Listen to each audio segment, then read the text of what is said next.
உசிலம்பட்டி பிரதேசத்திலும் கர்த்தர் நமக்கு 2-3 நாட்கள் இந்த சுவிசேஷ கூட்டங்களை தந்தபடியால் நான் கர்த்தரை ஸ்தோத்திரிக்கிறேன்.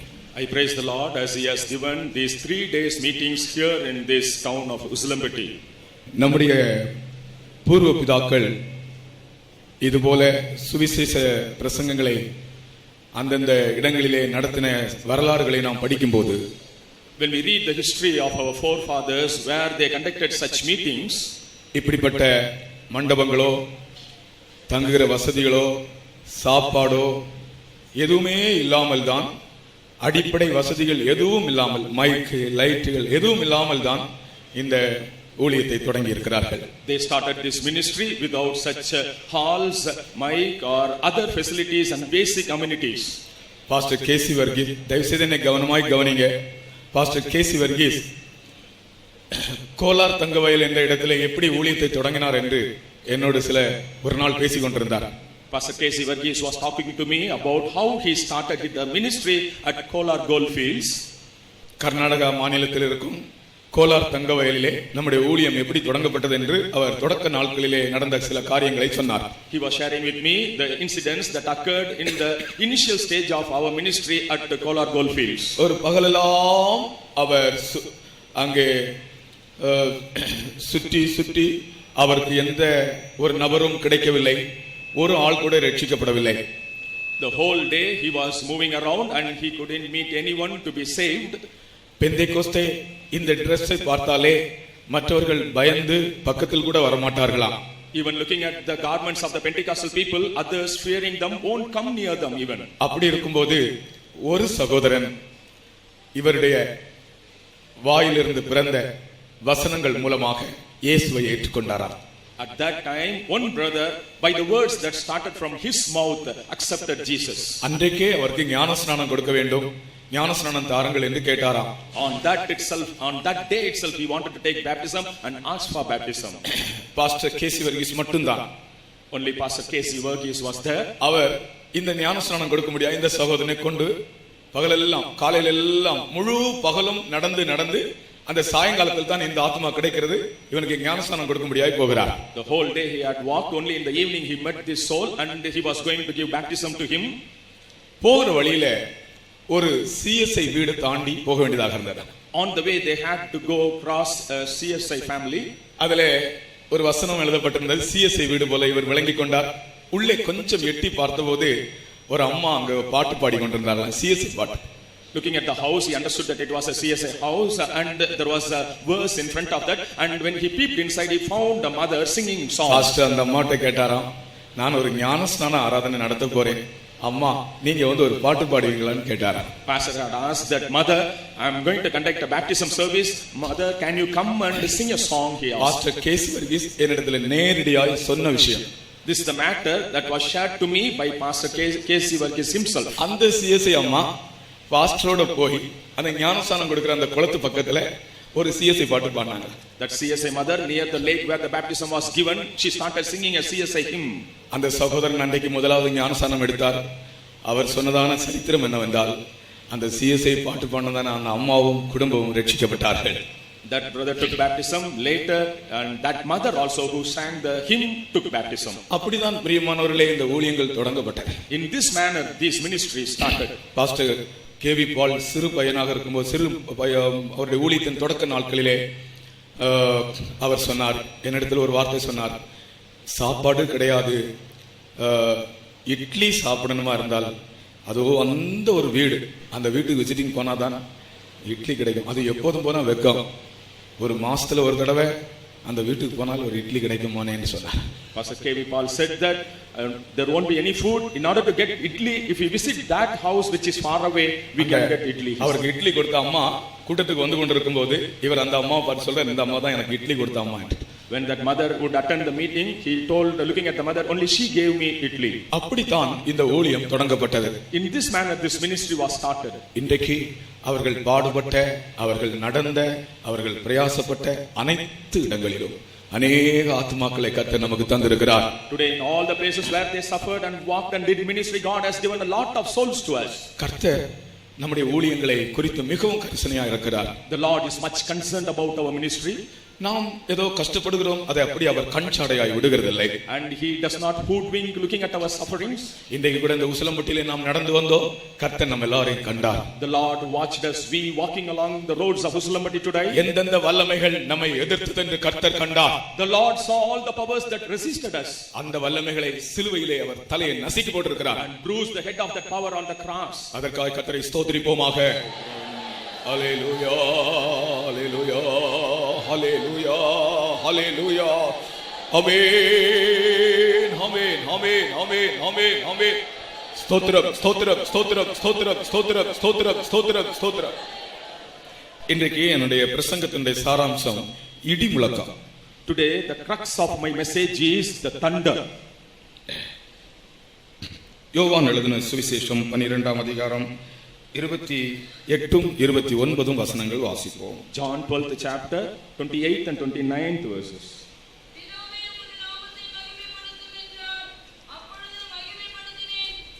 மகிமைப்படுத்துவேன் என்கிற சத்தம் வானத்திலிருந்து உண்டாயிற்று.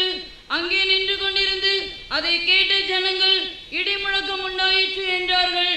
வேறு சிலர் தேவதூதன் அவருடனே பேசினார் என்றார்கள். அங்கே நின்று கொண்டிருந்து அதை கேட்ட ஜனங்கள் இடி முழக்கம் உண்டாயிற்று என்றார்கள். The people therefore that stood by and heard it said that it thundered. கர்த்தருக்கு ஸ்தோத்திரம். Praise be to God. வேதத்தில் பல இடங்களிலே இடி முழக்கம் உண்டானதை பற்றி நாம் வாசிக்கிறோம். In the Bible we read about many occasions where there were thunders. இன்றைக்கு நான் எல்லா சந்தர்ப்பங்களையும் சொல்ல எனக்கு சமயம் இல்லை. Today I don't have time to say about all the occasions. ஆகையால் முடியுமானால் 3 சந்தர்ப்பங்களை உங்கள் முன்னே நான் வைக்கிறேன். And I present 3 occasions before you. அதிலே 3வது ஒரு சந்தர்ப்பம் தான் இப்பொழுது நாம் படித்த இந்த சந்தர்ப்பம். The third occasion is just now what we read. பிதாவே உமது நாமத்தை மகிமைப்படுத்தும் என்றார். அப்பொழுது மகிமைப்படுத்தினேன், இன்னமும் மகிமைப்படுத்துவேன் என்கிற சத்தம் வானத்திலிருந்து உண்டாயிற்று. அங்கே நின்று கொண்டிருந்து அதை கேட்ட ஜனங்கள் இடி முழக்கம் உண்டாயிற்று என்றார்கள். Father, glorify thy name. Then came there a voice from heaven saying, I have both glorified it and will glorify it again. The people therefore that stood by and heard it said that it thundered. இதை நான் உங்களுக்கு இதை குறித்து விவரத்து முகரமாய் சொல்வதற்கு முன்னதாக முதலாவது எகிப்திலே உண்டான இடி முழக்கத்தை பற்றி உங்களுக்கு நான் சொல்லுகிறேன். Before explaining about this, I would say about the thunder that was heard in Egypt. யாத்ராகமம் 9ஆம் அதிகாரம் 23ஆம் வசனத்திலே எகிப்தில் இடி முழக்கம் உண்டானதாக நாம் வாசிக்கிறோம். In Exodus 9th chapter 23rd verse we read here there was thunder in Egypt. அதற்கு அப்பால் அப்படியே மோசே நான் சொல்றேன். அதன் பிறகு சீனாய் மலையிலே ஒரு இடி முழக்கம் உண்டானதாக நாம் வாசிக்கிறோம். Afterwards we read that at Mount Sinai there was a thunder. அது யாத்ராகமம் 19ஆம் அதிகாரத்தில் சொல்லப்பட்டிருக்கிறது. And about that it is said in Exodus 19th chapter. அதற்கு பின்பு பெலிஸ்தியர்கள் மேல் இடி முழக்கம் உண்டாயிற்று என்று 1 சாமுவேலிலே ஒரு சம்பவத்தை வாசிக்கிறோம். Afterwards we read in 1 Samuel that there were thunders on the Philistines. இப்பொழுது நாம் வாசித்தது 4வது சந்தர்ப்பம். What we read is the 4th occasion. இன்றைக்கு கூடிய மட்டும் இந்த 4 சந்தர்ப்பங்களையும் குறித்து நான் உங்களோடு பேச விரும்புகிறேன். As far as possible I would like to share with you these 4 things today. ஒவ்வொரு இடங்களிலும் இடி முழக்கம் உண்டானது ஒவ்வொரு தேவனுடைய ஒரு அனுபவத்தை காண்பிக்கிறது. The thunder at every place shows the experience of God. உலகத்தின் சகல வல்லமைகளும் உலகத்தின் சகல அதிகாரங்களும் தேவனால் உண்டானவைகள். All the powers and authorities are made by the Lord in the world. இடி முழக்கம் கூட அது தேவனால் உண்டானது. Even the thunder was created by God. ஆனால் இந்த இடி முழக்கம் ஒவ்வொரு இடத்திலும் வெவ்வேறு நோக்கங்களோடு அந்த சத்தம் உண்டாயிருக்கிறது. But in different places this thunder, the noise of the thunder was heard in different levels. முதலாவது எகிப்திலே உண்டான இடி முழக்கத்தை பற்றி வாசிப்போம். First of all let us read about the thunder at Egypt. 9ஆம் அதிகாரம் 23ஆம் வசனம். 9th chapter 23rd verse. அப்படியே மோசே தன் கோலை வானத்துக்கு நேராக நீட்டினான். அப்பொழுது கர்த்தர் இடி முழக்கங்களையும் கல்மழையையும் அனுப்பினார். அப்பொழுது கர்த்தர் இடி முழக்கங்களை அனுப்பினார். Then Lord sent thunder. இது எகிப்தில் உண்டான வாதைகளில் ஒன்றாக இருக்கிறது. This was one of the plagues that came on Egyptians. இந்த இடி முழக்கத்தின் நோக்கம் தன் ஜனமாகிய இஸ்ரவேலுக்கு ஒரு விடுதலையை கொடுப்பது அல்லது ஒரு ரட்சிப்பை கொடுப்பதுதான் இந்த இடிமுழக்கத்தின் நோக்கம். The intention of sending this thunder is to give a deliverance to his people, the Israelites. 430 வருடங்கள் எகிப்தில் இருந்த ஜனங்கள் ஒரு 400 வருடங்கள் எகிப்தில் அடிமைகளாகவே வாழ்ந்தார்கள். These people, those who were in Egypt for 430 years, they were slaves there for 400 years. தேவன் அவர்களுக்கு கானான் தேசத்தை தருவேன் என்று சொன்னார். ஆனால் அவர்களுடைய வாழ்க்கையோ அடிமைத்தனமாக இருந்தது. The Lord promised them that he would give the land of Canaan, but their life was in slavery.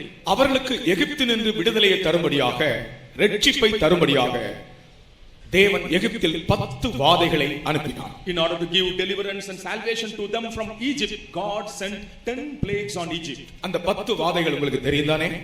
You know about the 10 plagues. முதலாவது தண்ணீர் இரத்தமாக மாறியது. First of all, the water was turned to blood. Nile நதியின் தண்ணீர் இரத்தமாக மாறியது. The water of the Nile became blood. மோசே தன் கோலினால் நதியை அடித்தான். நதியின் தண்ணீர் இரத்தமாக மாறியது. Moses beat the river, the water with his staff, and the water became blood. Nile என்ற அந்த வார்த்தைக்கு ஃபாதர் ஆஃப் லைஃப் என்ற பெயர் உண்டு. For the river Nile, the meaning is father of life. எகிப்தியர் அந்த நதியை ஒரு தெய்வமாகத்தான் எண்ணி வந்தார்கள். Egyptians considered that Nile as a god. ஆனால் இப்பொழுது அந்த நைல் நதியின் தண்ணீர் இரத்தமாக மாறிவிட்டது. But now the water of the Nile had become blood. கொஞ்சம் நீங்கள் யோசித்து பாருங்கள். இந்த ஒரு கப்பிலே தண்ணீர் வைத்திருக்கிறோம். இந்த தண்ணீர் இரத்தமாக இருந்தால் எப்படி இருக்கும்? Just imagine the water in that cup becomes blood, how it will be. உங்கள் வீட்டு கிணறு இருக்கிறதே, உங்கள் வீட்டில் இருக்கிற கிணற்றின் தண்ணீர் இரத்தமானால் எப்படி இருக்கும்? If the water in the well in your house becomes blood, how it will be?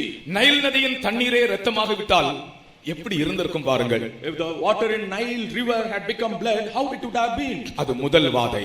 That was the first plague. இரண்டாவது வாதை யாத்ராகமம் 8ஆம் அதிகாரம் 2ஆம் வசனத்தில் சொல்லப்பட்டிருக்கிறது. எகிப்து தேசமெல்லாம் தவளைகள் வந்ததாம். In Exodus 8:2 it is said that the whole land of Egypt there were முழு frogs. எகிப்து தேசமும் தவளை வந்து விட்டதாம். In the whole of Egypt there were frogs. ஒரு முறை திடீரென்று என்னுடைய ரூமுக்குள்ளாலே கொஞ்சம் தவளைகள் வந்து விட்டது. Suddenly into my room some frogs entered. அது மழைக்காலம். It was a rainy day. என்னுடைய ரூம் லோ லெவலில் இருந்தபடினால் தவளைகள் எல்லாம் அந்த மழைக்காலத்தில் வந்து ரூமுக்குள்ளே ஏறிவிட்டது. As my room was in a low level, the frogs came into my room. ஒரு தவளை பிடித்தால் 10 தவளைகள் உள்ள வருகிறது. When we caught one, 10 frogs entered. பெரிய சிரமப்பட்டு தான் அன்றைக்கு அந்த தவளைகளை வெளியே அகற்றினோம். With a great difficulty we removed the frogs from the room. நான் உட்கார்ந்து யோசித்தேன், அன்றைக்கு எகிப்து தேசமெல்லாம் தவளைகள் வந்தபோது எப்படி இருந்திருக்கும்? Then I thought how the frogs when they came into Egypt, how it would have been. இந்த தவளைகள் என்ன தெரியுமா? You know what these frogs இந்த are? தவளைகளையும் கூட எகிப்தியர்கள் தெய்வமாக வணங்கி வந்தார்களா? The Egyptians were worshipping even the frogs as their gods. அதற்கு frog gods என்று பெயர். And they were called frog gods. அவர்கள் இந்த தவளையை கூட தெய்வமாக எண்ணினார்கள். They considered even the frogs as their god. எதை தெய்வமாக எண்ணினார்களோ அதுவே அவர்களுக்கு வாதையாக மாறியது. What they considered as god became a plague to them. மூன்றாவது வாதை 8ஆம் அதிகாரம் 17ஆம் வசனத்தில் சொல்லப்பட்டிருக்கிறது. பேன்கள். About the third plague, it is said in 8:17 that they were lice. அது என்ன சார்? அந்த மூன்றாவது வாதை எகிப்து தேசமெங்கும் பேன்கள் உண்டாயிற்று.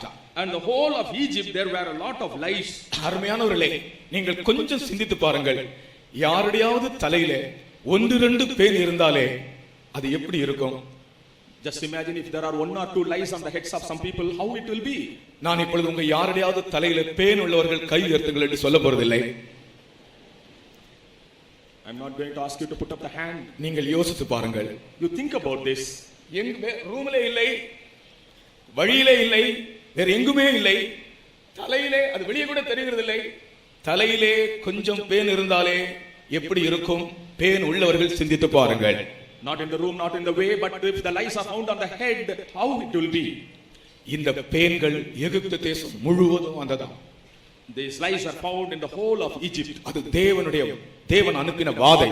That was a plague sent by God. இது கூட அவர்கள் தெய்வங்களாக எண்ணின ஒன்று. This was also one among the gods for them. இந்த பேன்களை அவர்கள் இன்செக்ட் காட் என்று அவர்கள் எண்ணி வந்தார்கள். They consider the lice as the insect god. அவர்கள் எதை தெய்வம் என்று எண்ணினார்களோ அதுவே அவர்களுக்கு வாதையாக மாறிவிட்டது. What they considered as god became a plague to them. எகிப்து தேசத்தில் 4வது உண்டான வாதை வண்டுகள்.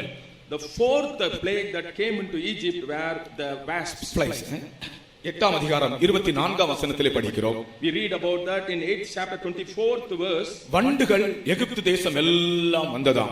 The swarm of flies came over the whole of Egypt. சில வேளைகளிலே திடீரென்று மழை பெய்தால் அந்த கூட்டம் நடக்கும்போது இந்த வெளிச்சத்திற்கு வெளியே இருக்கிற வண்டுகள் எல்லாம் உள்ளே வந்து விடுகிறார்கள். Sometimes when it rains for this light, the insects and the flies will come inside. நமக்கு அது தாங்க முடியாத ஒரு தொந்தரவாக மாறி விடுகிறது. That will be an unbearable nuisance. அப்படி என்றால் தேவன் அனுப்பின வாதையாக இந்த தேசம் எல்லாம் வண்டுகள் நிறைந்தால் அது எப்படி இருந்திருக்கும் என்று நீங்கள் யோசித்து பாருங்கள். If it is so, if the flies are sent as a plague into the nation, how it will have been. ஐந்தாவது வாதை கொள்ளை நோய். The fifth plague is pestilence. யாத்ராகமம் 9ஆம் அதிகாரம் 3ஆம் வசனத்திலே ஐந்தாவது வாதையை பற்றி படிக்கிறோம். In Exodus 9th chapter 3rd verse we read about the pestilence. இந்த கொள்ளை நோயினால் அநேக மிருக ஜீவன்கள் மாண்டன. Because of this pestilence many animals perished. ஆறாவது வாதை கொப்புளங்கள். And the sixth one is boils. 9ஆம் அதிகாரம் 10ஆம் வசனத்திலே படிக்கிறோம். We read about that in 9th chapter 10th verse. எகிப்து தேசமெங்கும் பயங்கரமான கொப்புளங்கள் உண்டாயிற்று. The whole of Egypt there were a lot of boils. நம்முடைய விசுவாசி ஒரு சகோதரி சரீரமெல்லாம் கொப்புளம் வந்து கஷ்டப்பட்டதை நான் இப்பொழுது நினைக்கிறேன். I think about one of our believer sisters was suffering from boils all over her body. இப்படியே பார்த்து கொண்டிருக்கும் போதே அவர்களுடைய தோல் அப்படியே ஸ்வெல்லிங் ஆகி பலூன் மாதிரி அப்படியே கொப்புளமாகும். Even while watching, her skin will erupt as a boil like a balloon. ஒரு குறிப்பிட்ட அளவு ஸ்வெல்லிங் ஆகும்போது அது அப்படியே உடையும். When a particular stage of swelling comes, it will break. அந்த தண்ணீர் எங்கெல்லாம் படுகிறதோ அங்கெல்லாம் கொப்புளம் வரும். Wherever the water falls, the boils will erupt. அந்த சகோதரிக்காக நாங்கள் விசுவாச வீட்டில் எத்தனையோ நாட்கள் ராத்திரி 10 மணிக்கு நானும் என்னுடைய சகோதரிமாரும் உட்கார்ந்தால் அந்த ராத்திரி முழுவதும் முழங்காலில் நின்று கைகளை உயர்த்தி அந்த சகோதரிக்காக ஜெபித்தோம்.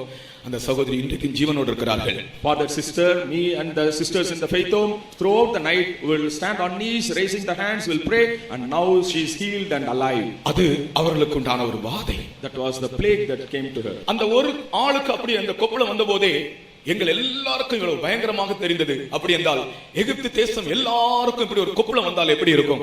If when one was suffering like that, we all suffered with her. If the boil had come whole of Egypt, how they suffered. ஏழாவது வாதைதான் இடி முழக்கம். The seventh plague is thunder. அதை நாம் இப்பொழுது இந்த வசனத்தில் வாசித்தோம். About that we read here in this verse. எட்டாவது வாதை வெட்டுக்கிளி. The eighth plague is locust. 10ஆம் அதிகாரம் 13ஆம் வசனத்திலே வாசிக்கிறோம். We read about that in 10th chapter 13th verse. ஒன்பதாவது வாதை காரிருள். The ninth one is utter darkness. 10ஆம் அதிகாரம் 22ஆம் வசனத்திலே வாசிக்கிறோம். Read about that in 10th chapter 22nd verse. 10வது வாதைதான் தலைப்பிள்ளை சங்காரம். The 10th one is the slaughter of the firstborn. இந்த 10 வாதைகளும் எகிப்திலே அனுப்பப்பட்ட நோக்கமே தன் ஜனத்தை எகிப்தின் அடிமைத்தனத்திலிருந்து ரட்சிக்க வேண்டும் என்பதே. The intention of sending all the 10 plagues on Egypt is to deliver his people from Egypt. அதிலே முக்கியமாக இடி முழக்கம் என்கிற வாதை தன் ஜனத்தை விடுவிக்கும்படியாக ரட்சிக்கும்படியாக தேவன் அனுப்பின வாதைகளில் ஒன்று. The most important one of them is the thunder that Lord sent to deliver his people. தன் ஜனத்தை ரட்சிக்க வேண்டும் என்று தேவன் விரும்புகிறார். The Lord desires to deliver his people. ரட்சிப்பு என்பது தேவன் நமக்கு தருகிற ஒரு பெரிய ஒரு ஈவாக காணப்படுகிறது. Salvation is a great gift given to us by our God. இந்த இடத்திலே இடி முழக்கத்தின் மூலமாக அந்த ரட்சிப்பு உண்டானபடியினால் ரட்சிப்பு என்பது தேவ பலன் என்று நான் சொல்லுகிறேன். Here, as the salvation was received by the thunder, I say that this salvation is the strength of God. இஸ்ரவேல் ஜனத்தை அடிமைப்படுத்திக் கொண்டிருந்த அந்த எகிப்தியர் கையிலிருந்து அவர்களை விடுவிக்கும்படியாக இடி முழக்கத்தை கர்த்தர் அனுப்பினார். In order to send them from the hands of those who were enslaving them, Lord sent the thunders. இன்றைக்கு கர்த்தர் சொல்லுகிற வார்த்தை என்னவென்றால், உன்னை அடிமைப்படுத்திக் கொண்டிருக்கிற, உன்னை கட்டி வைத்திருக்கிற, உனக்கு இளைப்பாறுதல் தராமல் உன்னை உபத்திரவப்படுத்திக் கொண்டிருக்கிற அந்த தீய சக்திகளிலிருந்து உன்னை விடுவிக்கும்படியாக இடி முழக்கமாகிய தேவனுடைய வல்லமை உன்னை சந்திக்க போகிறது. Today the power of the Lord, that is the thunder, is going to meet you in order to deliver you from the thing that is enslaving you and capturing you. அந்த இடி முழக்கம் உன்னை கட்டி வைத்திருக்கிற, உன்னை அடிமைப்படுத்துகிற அந்த தீய சக்திகளுக்கு நியாய தீர்ப்பும் உனக்கோ ரட்சிப்புமாக மாறப்போகிறது. அல்லேலூயா. The thunder will give judgment to the thing that is enslaving you, and for you it is going to be a salvation. மனிதனை இன்றைக்கு பல தீய சக்திகள் அடிமைப்படுத்திக் கொண்டே இருக்கின்றன. Today many evil powers are enslaving man. மனிதன் தானாக விரும்பி ஒன்று செய்யவில்லை தீமையான காரியங்கள். Man doesn't do the evil things on his own desire. இன்றைக்கு நீங்கள் கேட்டீங்களே சாட்சி, அவனுடைய சிறுமை பருவத்திலே என்ன பயங்கரமான தீய சக்திகள் அந்த சிறுவனை பிடித்திருந்தது பாருங்கள். See, as you heard in the testimony, how terrible evil powers were enslaving that little boy. எகிப்தின் வல்லமைகள் இஸ்ரவேலரை அடிமைப்படுத்தின வண்ணமாக இன்றைக்கு அநேகரை பல தீய சக்திகள் அடிமைப்படுத்திக் கொண்டே இருக்கின்றன. As the power of Egypt were enslaving many people, today many evil powers are enslaving many people. கர்த்தர் அவைகளினின்று நம் அநேகரை ரட்சித்தார். இன்னும் அநேகர் அதிலிருந்து ரட்சிக்கப்படாமல் இருக்கிறார்கள். அவர்களுக்கு இன்றைக்கு கர்த்தர் அந்த ரட்சிப்பை தரப்போகிறார். The Lord has delivered many of us from those powers, and today he is going to deliver those who are still not delivered from the power. குடி பழக்கம் அநேகரை அடிமைப்படுத்தி வைத்திருக்கிறது. The drinking habit has enslaved many. Cinema அநேகரை அடிமைப்படுத்தி வைத்திருக்கிறது. Cinema has enslaved many people. ஒரு ஆள் சினிமாவை பற்றி சொன்னார். சினிமா பார்த்து ஒவ்வொரு காட்சியையும் அவர் பார்த்தாலும் அவருக்கு அந்த ஆவி அவரை விடாது. சினிமா தியேட்டர் பக்கத்திலேயே படுத்து கிடப்பாராம். A person said about this cinema watching habit, and he would not be satisfied by watching every scene, but he would be lying near the theater itself. அந்த சினிமா தியேட்டரையே சுற்றி வந்து கொண்டே இருப்பாராம். He would be coming around and around that cinema theater. அது ஒரு அசுத்த ஆவி, அவரை அடிமைப்படுத்தி இருந்த ஆவி. That was an evil spirit that had encaptured him. இன்றைக்கு அப்படிப்பட்ட ஆள் நான் டெலிவிஷனே பார்க்கிறதில்லை, எனக்கு கர்த்தர் சினிமாவில் இருந்து மட்டுமல்ல டிவியில் இருந்து எல்லாம் கர்த்தர் என்னை விடுவித்திருக்கிறார், நான் ரட்சிக்கப்பட்டேன் என்று சாட்சி சொல்லிக் கொண்டிருக்கிறார். Today such a person is specifying, saying that I do not watch even TV, and God has delivered me from all cinemas. சிலரை குடிப்பழக்கத்தில் ஆண்டவர் விடுதலையாக்கி இருக்கிறார். And God has delivered some from the drinking habit. எனக்கு தெரிந்தபடி ஒரு விசுவாசி big packet அடிக்கிறதுல ரட்சிக்கப்பட்டார், அதில இருந்து விடுதலையாக்கப்பட்டார். I know a believer who was delivered from pickpocketing. அவர் சொல்றார், நான் பிக் பாக்கெட் அடிக்கிறது எப்படி என்றால், பஸ்ல நான் ஏறும்போது நான் ஒன்றும் கை போட மாட்டேன், நான் பக்கத்துல போய் நின்றாலே அவர்கள் பாக்கெட்டில் இருக்கிற பணம் என் பாக்கெட்ல வந்துவிடும். He would say that I won't use my hand to pick the purse, but when I go and stand beside them, their purse will come into my pocket. நான் ஒன்றும் கை போட வேண்டிய தேவையே இல்லை. I need not stretch my hand at all. நான் பக்கத்தில் போனால் போதும், அவர்களுடைய பாக்கெட்ல இருக்கிற பணம் என் பாக்கெட்ல வந்துவிடும், பர்ஸ் என் பாக்கெட்ல வந்துவிடும். Just I go near, their purse will come into my purse. அப்படிப்பட்ட மனிதன் ரட்சிக்கப்பட்டு இன்றைக்கு கர்த்தர், நான் அவர் சொல்லுகிறார், நான் ஒரு பைசாவிலும் கர்த்தருக்கு உண்மையாக இருக்கிறேன் என்று சொல்லுகிறார். Such a person is saved, and he says that even in single paisa I am faithful to God. கர்த்தருடைய பரிசுத்த நாமத்துக்கு ஸ்தோத்திரம். Praise be to the holy name of the Lord. மனுஷருடைய இருதயத்திலிருந்து புறப்படுகிறதே மனுஷனை தீட்டுப்படுத்தும். That comes out of the heart of the man will defile him. மனுஷருடைய இருதயத்திற்குள்ள இருந்து பொல்லாத சிந்தனைகளும் விபசாரங்களும் வேசித்தனங்களும் அசுத்தம் கபடு காமவிகாரம் வன்கண் இப்படிப்பட்டதான காரியங்கள் எல்லாம் மனுஷனுடைய இருதயத்திலிருந்து புறப்பட்டு வருகின்றன. From the heart of man adultery, fornication and all other evil things come out. இப்படிப்பட்ட வல்லமைகள் மனுஷனை பிடித்து வைத்து உன்னை நாங்கள் விடுவதில்லை என்று சொல்லிக் கொண்டிருக்கிறார்கள். These powers have captivated man and saying that I will not leave you. கர்த்தர் அப்படிப்பட்டவர்களுக்கு என்ன செய்கிறார் என்றால் இடி முழக்கத்தை அனுப்புகிறார். For such people God sends the thunder. இடி முழக்கம் என்பது தேவனுடைய அதிகாரமும் வல்லமையும். Thunder is the dominion and authority and power of God. நீங்கள் யாராலும் ஏதாவது தீய சக்தியினால் ஆட்கொள்ளப்பட்டவர்களா இருந்தால் இன்றைக்கு தேவனுடைய வல்லமையும் அதிகாரமும் உங்களுக்காக அனுப்பப்படுகிறது. If anyone is caught by any evil power, for your sake the power and authority of God is sent. அதை விசுவாசித்து உங்களுடைய வலது கரங்களை உயர்த்தி ஸ்தோத்திரம் பண்ணுங்கள். இப்பொழுதே உங்களுக்கு விடுதலை கிடைக்கும்.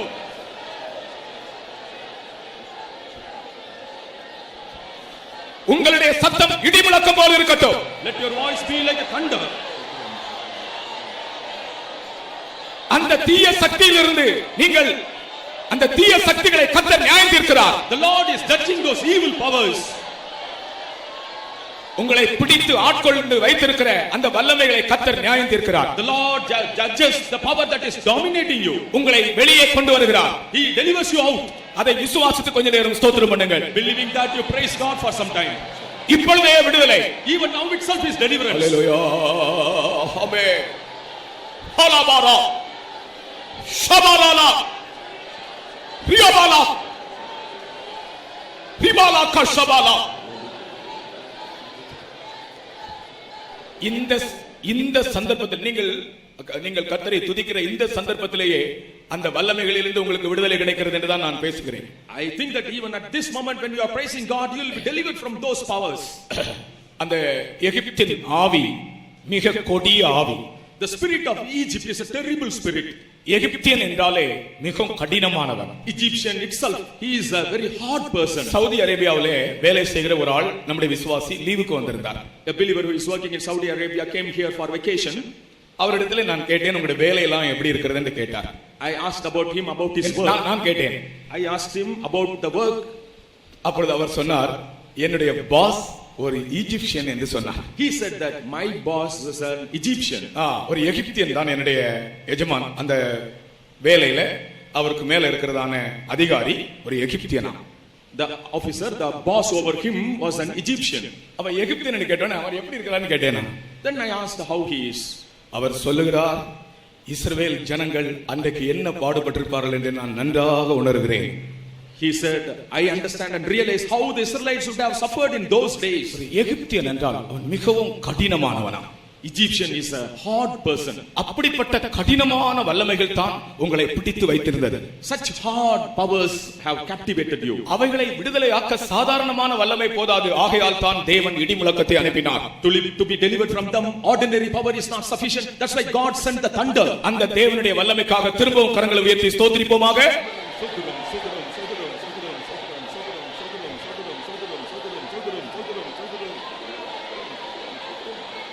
Amen. Hallelujah. There is power, wonder working power in the blood of the Lamb. There is power, wonder working power in the precious blood of the Lamb. There is power, wonder working power in the blood of the Lamb. There is power, wonder working power in the precious blood of the Lamb. Hallelujah. தயவுசெய்து அந்த base சத்தம் வரவே கூடாது. கொஞ்சம் கவனிச்சுக்காங்க தயவுசெய்து. திரும்ப பாடுவோம். There is power in the blood. இயேசு கிறிஸ்துவின் இரத்தத்தில் வல்லமை உண்டு. திரும்ப எல்லாரும் கைத்தட்டி பாடுங்கள். கர்த்தர் இன்றைக்கு அநேகரை விடுவிக்கிறார். இந்த கூட்டத்தினுடைய கடைசியிலே இந்த இடத்தில் விடுதலையாக்கப்பட்டவர்கள் சாட்சி சொல்வார்கள். ஸ்தோத்திரம் பண்ணி அந்த ஸ்தோத்திரத்தோடு வல்லமையோடு பாடுவோம். There is power, wonder working power in the blood of the Lamb. There is power, wonder working power in the precious blood of the Lamb. வல்லமை உண்டு, அற்புத வல்லமை இயேசுவே இரத்தத்தில் வல்லமை உண்டு, அற்புத வல்லமை ஆட்டுக்குட்டி இரத்தத்தில் வல்லமை உண்டு, அற்புத வல்லமை இயேசுவே இரத்தத்தில் வல்லமை உண்டு, அற்புத வல்லமை ஆட்டுக்குட்டி இரத்தத்தில் வல்லமை உண்டு, அற்புத வல்லமை இயேசுவே இரத்தத்தில் வல்லமை உண்டு, அற்புத வல்லமை ஆட்டுக்குட்டி இரத்தத்தில். ஹல்லேலூயா. ஒரு மனிதனுக்கு ஆண்டவர் ரட்சிப்பை கொடுக்க ஒரு நாள் தேவையில்லை, ஒரு வாரம் தேவையில்லை, ஒரு மாதம் தேவையில்லை, ஒரு க்ஷணம் போதும். To give salvation to man, God doesn't need 1 day or 1 week or month, but just a moment will do. அவர் சொல்ல ஆகும், அவர் கட்டளையிட நிற்கும். As he says it will happen, and as he commands it will come to happen. அந்த வல்லமை அவனை தொடும்போது அவனுடைய ஆத்மா விடுவிக்கப்படுகிறது. When the power touches him, his soul is delivered. இன்றைக்கும் கர்த்தர் இந்த உசிலம்பட்டி பிரதேசத்திலே அந்த வல்லமை அனுப்பி கொண்டிருக்கிறார். Even in this region of Usilampatti, God is sending that power. அது நம்மை பிடித்து வைத்திருக்கிற வல்லமைகளை நியாயம் தீர்க்கிற தேவ சக்தி. And that is the power of God that will judge the powers that have captivated us. Father Paul Kadambavanam என்றான ஒரு ஆளை பற்றி நான் படித்தேன். I read about a person called Paul Kadambavanam. Ball Kadambavanam. Paul Kadambavanam. Father Paul Kadambavanam அவருடைய ரட்சிப்பை பற்றி படித்தேன். I read about his salvation. அவர் ஒரு இந்து சன்னியாசி. And he was a Hindu mendicant. சன்னியாசியாக இருந்தவர். And he was a sannyasi. அவருடைய அந்த தன்னுடைய வாழ்க்கையிலே வெறுப்படைந்து உண்மையான ஒரு கடவுளை தேடி அவர் புறப்பட்டார். he got frustrated with his life. In search of a true God, he started. தன்னுடைய வாழ்க்கையிலே அவர் செய்த அனைத்து ஆராதனைகளும் பூஜைகளும் தன்னுடைய வாழ்க்கையில் ஒரு விரக்தியை தான் உண்டாக்கியது. அமைதியே இல்லை வாழ்க்கையிலே. All the pujas and worships he made in his life brought frustration, and there was no peace in his life. ஒரு நாள் ஒரு கிறிஸ்தவ கூட்டம் இது போல நடந்து கொண்டிருந்தது. அங்கே அவர் வந்தார். One day such a Christian meeting was going on, and there he came. ஓலை குடிசையில் தான் அது நடக்கிறது கூட்டம். The meeting was conducted in a thatched shed. ஓலை குடிசைக்கு வெளியே நின்று அந்த ஓலையில் இருக்கிற ஓட்டை வழியாக உள்ளே எட்டி பார்த்து கொண்டே இருந்தாராம். And through the gap in the thatches he was peeping inside. யாரும் தன்னை பார்க்க கூடாது என்று வெளியே பின்னாலே ஒரு மூலையில் இருந்து கொண்டு அந்த ஓலை ஓட்டை வழியாக இந்த கூட்டத்தை பார்த்து கொண்டே இருந்தார். Doesn't want to be watched by others. He was standing at the end, and through the hole he was peeping inside. பிரசங்கம் பண்ண எழும்பின பாஸ்டர் எடுத்து வாசித்த வசனம் ஆதியாகமம் 24ஆம் அதிகாரம் 31ஆம் வசனம். கர்த்தரால் ஆசீர்வதிக்கப்பட்டவரே உள்ளே வாரும், நீர் வெளியே நிற்பானே. The message was given by the pastor, and he read that the verse from Genesis 24th chapter, he that is blessed by the Lord come inside. அவருக்காக ஒரு பிரசங்கம் செய்யப்படவில்லை. He was not giving message. அவருக்காக ஒரு பிரசங்கமே பண்ணப்படவில்லை. And for him a message was not given. இந்த வசனம் வாசிக்கப்பட்டது. This verse was read. தேவனுடைய வசனத்திலிருந்து ஒரு வல்லமை அவருடைய இதயத்துக்குள் புறப்பட்டு போயிற்று. From the word of God a power started from his heart. உள்ளே வந்தார். He came inside. அவர் என்ன தோற்றத்தில் இருந்தார் தெரியுமா? You know in what form he was? நெற்றியிலே பட்டை, கழுத்திலே உருத்திராட்ச கொட்டை. On his head there was ash, and around his neck there were garlands. நெற்றியிலே பட்டை பூசி இருந்தார். On his head there was ash, கழுத்திலே ருத்ராட்ச மாலை இருந்தது. and around his neck there were these people. உள்ளே வந்தார். He came inside. தன்னுடைய ருத்ராட்ச மாலையை அறுத்து வீசினார். And he cut off his malai and threw it அன்றைதான் down. அவருடைய இரட்சிப்பின் நாள். And that was the day of his salvation. அவரை அடிமைப்படுத்திக் கொண்டிருந்த வல்லமை அன்றே புறப்பட்டு போயிற்று. The power that was enslaving him left him that day itself. இரட்சிப்பு என்பது திட்டவட்டமான ஒரு அனுபவம். Salvation is a definite experience. நான் திரும்பவும் சொல்கிறேன், இரட்சிப்பு என்பது ஒரு திட்டவட்டமான அனுபவம். I again say the salvation is a definite experience. உன்னை பிடித்து வைத்திருக்கிற வல்லமைகளிலிருந்து நிச்சயமான ஒரு விடுதலையை கர்த்தராகிய தேவன் இன்றைக்கு தருகிறார். Certainly from the power that is capturing you, Lord gives deliverance to you. தன்னுடைய ஜனத்தை விடுவிக்கும்படி எகிப்தில் இடி முழக்கத்தை அனுப்பின அதே தேவன் இன்றைக்கு தன்னுடைய வல்லமையும் அதிகாரத்தையும் அனுப்பி உன்னை தீய சக்திகளில் இருந்து விடுவிக்கிறார். In order to deliver his people, God who sent thunder and delivered, today he is sending his power to deliver you from evil powers. கர்த்தராகிய இயேசு கிறிஸ்து இந்த உலகத்தை நியாயம் தீர்க்கும்படிக்கு வராமல் இந்த உலகம் அவராலே ரட்சிக்கப்படும்படிக்கு இந்த உலகத்துக்கு வந்தார். Not to judge the world Jesus came, but to save it he came. தேவன் தன் ஒரே பேரான குமாரனை விசுவாசிக்கிறவன் எவனோ அவன் கெட்டு போகாமல் நித்திய ஜீவனை அடையும்படிக்கு அவரை தந்தருளி இவ்வளவாய் உலகத்தில் அன்பு கூர்ந்தார். God sent his only begotten son, and he saved his world that he may not perish. God so loved the world. God so loved the world. God so loved the world. God so loved the world. இவ்வளவாய் தேவன் உலகத்தில் அன்பு கூர்ந்தார். God so loved the world. இந்த வார்த்தை எத்தனையோ ஆயிரக்கணக்கான மக்களை ரட்சித்திருக்கிறது. This word has saved thousands of people. அவரை விசுவாசிக்கிறவன் கெட்டு போக மாட்டான். He that believeth him will not perish. இன்றைக்கு நீ ஆண்டவராகிய இயேசு கிறிஸ்துவை விசுவாசித்தால் நீ எந்த தீய வல்லமையினால் அடிமைப்பட்டிருந்தாலும் உன்னை அவர் விடுவிக்க வல்லமை உள்ளவராக இருக்கிறார். Today if you believe Lord Jesus Christ, he is powerful to deliver you from any evil power that ensnares you. எகிப்திலே அவர்களை விடுவிக்கும்படியாக ரட்சிக்கும்படியாக இந்த இடி முழக்கம் அங்கே உண்டாயிற்று. In order to deliver them and save them, this thunder occurred in Egypt. அடுத்தது இரண்டாவது சந்தர்ப்பம். The second occasion is யாத்ராகமம் 19ஆம் அதிகாரம் 16ஆம் வசனத்திலே சீனாய் மலையிலே ஒரு இடி முழக்கத்தை ஆண்டவர் அனுப்பினார். In Exodus 19th chapter 16th verse we see that in Mount Sinai God sent the thunder. யாத்ராகமம் 19ஆம் அதிகாரம் 16ஆம் வசனம். Exodus 19:16. மூன்றாம் நாள் விடியற் காலத்தில் இடி முழக்கங்களும் மின்னல்களும் மலையின் மேல் கார்மேகமும் மகாபலத்த எக்கால சத்தமும் உண்டாயிற்று. இந்த மூன்றாம் நாள் என்று சொல்லப்பட்டிருக்கிறது இஸ்ரவேலர் எகிப்திலிருந்து விடுதலையாகி புறப்பட்ட 50வது நாள். And here it is said as third day, but actually it is the 50th day since the Israelites were delivered from Egypt. இஸ்ரவேல் ஜனங்கள் எகிப்திலிருந்து புறப்பட்ட 50வது நாள்தான் சீனாய் மலையில் இந்த இடிமுழக்கம் உண்டாயிற்று. The Israelites on the 50th day since they were delivered from Egypt, this thunder occurred at Mount Sinai. இந்த இடிமுழக்கத்தின் நோக்கம் என்ன? What was the intention of sending this thunder? எதற்காக இந்த இடிமுழக்கம் உண்டாயிற்று? What for this thunder occurred? தேவன் தன் ஜனத்தோடு உடன்படிக்கை செய்தார். God made a covenant with his people. அவருடைய பிரமாணங்களை அவர்களுக்கு கொடுத்து சீனாய் மலையிலே தேவன் அவர்களோடு உடன்படிக்கை செய்தார். Giving his laws to them at Mount Sinai, God made covenant with them. இந்த அனுபவம் பரிசுத்த ஆவியை நாம் பெறும்போது நமக்கு கிடைக்கிறது. This experience we receive when we receive the anointing of the Holy Spirit. நீங்கள் மனம் திரும்பி பிதாகுமாரன் பரிசுத்த ஆவியின் நாமத்தில் ஞானஸ்நானம் பெற்றால் பரிசுத்த ஆவியை நீங்கள் பெறுவீர்கள். When you repent and get baptism in the name of the Father, Son and the Holy Ghost, you will receive the Holy Spirit. கர்த்தர் இன்றைக்கும் நம்மை பரிசுத்த ஆவியால் நிரப்பிக் கொண்டிருக்கிறார். Even today God is filling us with the Holy Spirit. இந்த பரிசுத்த ஆவியை பற்றி இந்த நாட்களில் அநேகருக்கு சரியான அறிவு இல்லை. About the Holy Spirit many do not have a right knowledge. பரிசுத்த ஆவியை பற்றி தவறான சில கேள்விகள் கேட்கிறார்கள். About the Holy Spirit they ask some wrong questions. பரிசுத்த ஆவியை பற்றி சிலர் விளங்கிக் கொள்ளாமல் தவறான கேள்விகள் கேட்கிறபடியால் பரிசுத்த ஆவியானவர் இல்லை என்று சொல்ல முடியாது.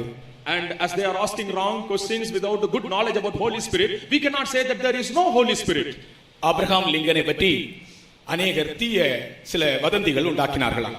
About Abraham Lincoln there were wrong rumors. அப்பொழுது ஒரு ஆள் ஆபிரகாம் லிங்கனை சந்திக்க வந்தார், ஒரு பெரிய ஆள். At that time a great person came to meet Abraham Lincoln. அவர்கிட்ட சொன்னார், உங்களை பற்றி இப்படி எல்லாம் தவறாய் பேசுகிறார்கள். And he told that about you they talk in wrong manners. Abraham Lincoln என்ன சொன்னாராம் தெரியுமா? You know what Abraham Lincoln replied? ஒரு நரிக்கு எத்தனை கால் என்று கேட்டார். He asked how many legs are there for a fox? அப்பொழுது அவன் சொன்னான் 4 கால் என்று சொன்னான். He said 4 legs. Abraham Lincoln இரண்டாவது கேள்வி கேட்டார். And Abraham Lincoln asked second question. ஒரு நரியுடைய வாலையும் கூட சேர்த்து ஒருவன் கால் என்று சொன்னால் அந்த நரிக்கு எத்தனை கால் என்று கேட்டார். If anyone along with the tail of the fox asks how many legs are there? அப்பொழுது அவன் சொன்னான் 5 கால் என்று சொன்னான். Then he said 5 legs. அவர் சொன்னார், அதுதான் தப்பு. He said that is wrong. ஒருவன் ஒரு நரியுடைய வாலை கூட கால் என்று சொன்னால் கால் 5 ஆகி விடுமா? If anyone tells the tail is a leg, will the legs become 5? அவன் தவறாக வாலை கால் என்று நினைக்கிறான், ஆனால் கால் 4 தான்.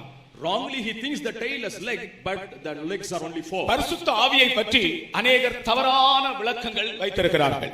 About the Holy Spirit many have wrong ideas. பரிசுத்த ஆவியானவர் திரித்துவ தேவனில் மூன்றாவதானவர்.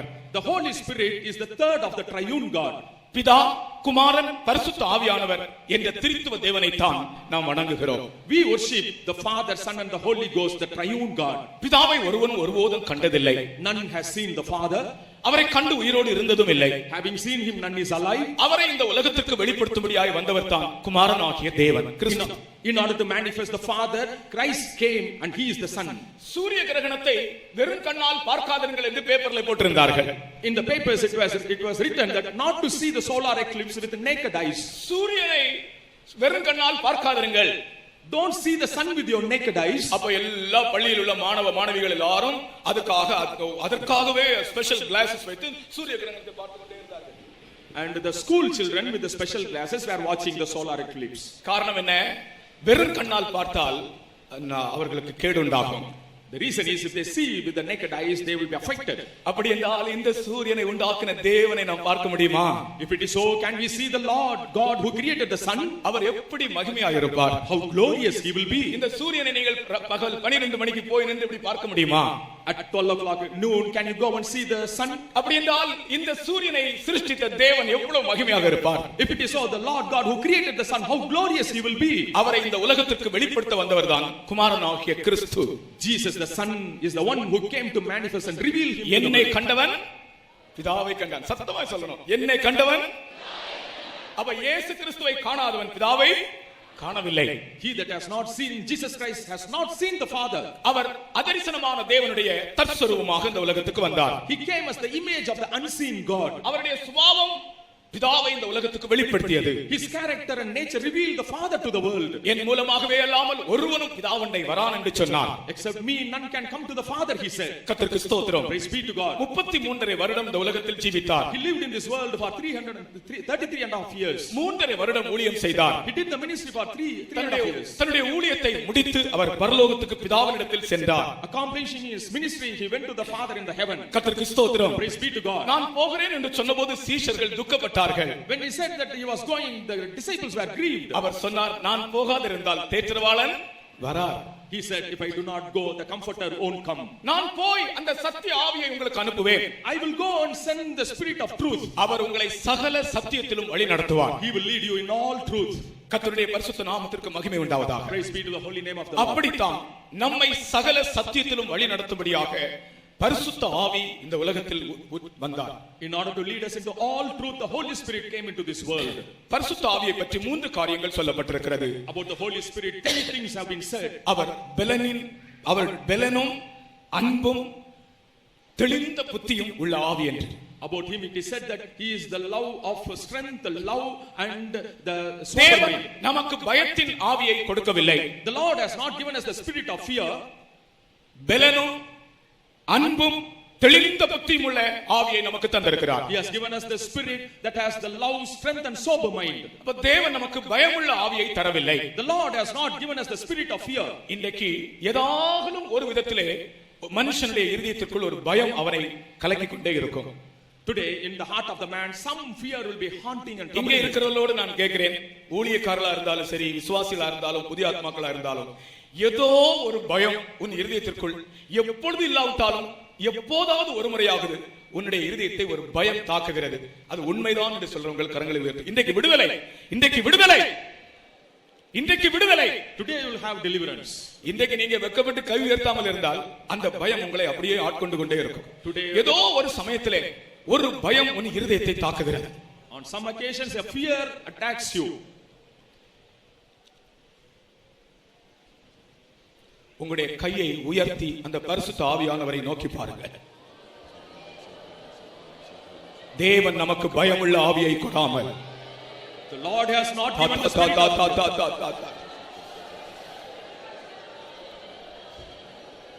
அந்த ஆவியானவர் உன் இருதயத்தில் இருக்கிற பயத்தை இப்பொழுதே நீக்கிவிட்டார். The Spirit has removed the fear from your heart now itself. Amen.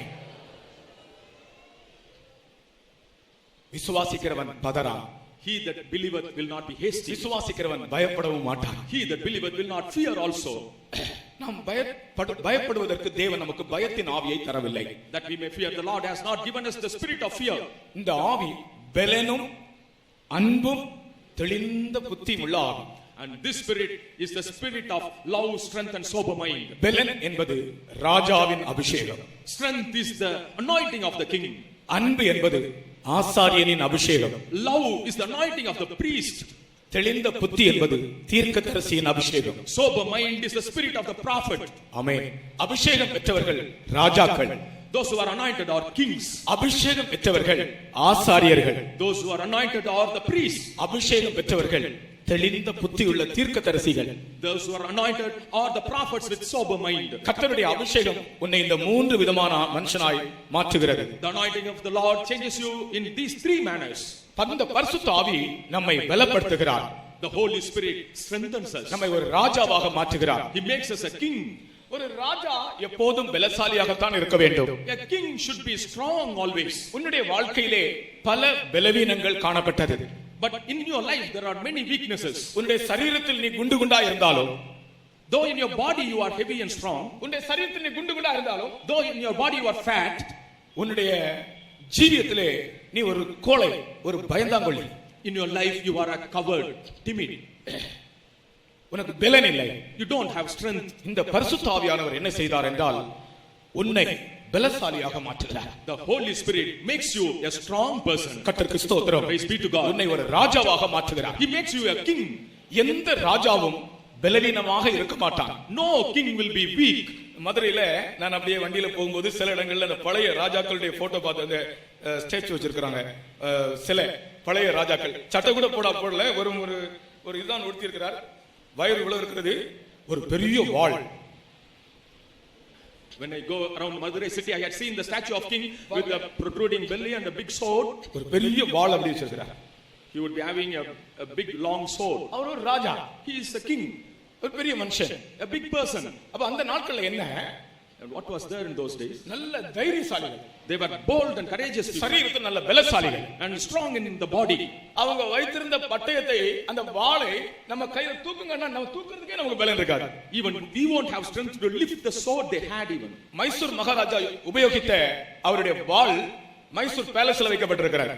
The sword used by Mysore king is kept in the palace. அந்த வாளை அப்படியே கொஞ்சம் அசைத்து பார்த்தேன்.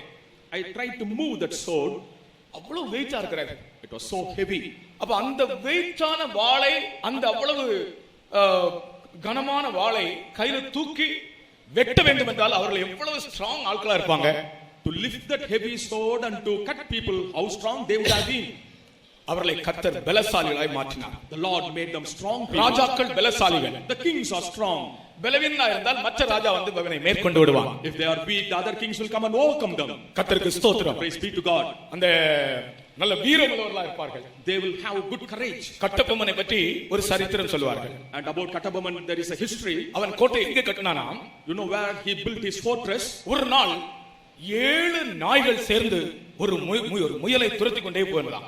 One day 7 dogs were chasing a rabbit. இந்த முயல் இந்த 7 நாய்களுக்கு தப்ப ஓடி ஓடி ஓடி ஓடி பயந்து ஓடிக்கொண்டே இருந்ததாம். And this rabbit was fearing these dogs and running. ஒரு குறிப்பிட்ட இடம் வந்தபோது முயல் திரும்பி 7 நாய்களை துரத்தியதாம். At one appointed place the rabbit turned back and chased back the 7 dogs. அந்த இடத்தில் தான் அவன் கோட்டை கட்டினானாம். Only in that place he built his castle. அந்த 7 நாய்களையும் ஒரு முயல் துரத்தியதாம். And one rabbit chased the 7 dogs. அந்த இடம் ஒரு வீரமான இடம் என்று சொல்லி அங்கே தன்னுடைய கோட்டையை கட்டினானாம். Thinking that place was a courageous place, he built his fortress. பரிசுத்த ஆவியானவர் உன்னை ஒரு வீரனாய் மாற்றுகிறார். The Holy Spirit makes you a strong, courageous person. எல்லா பயந்தாங்கொழிகளும் ஒரு அல்லேலூயா சொல்லுங்க.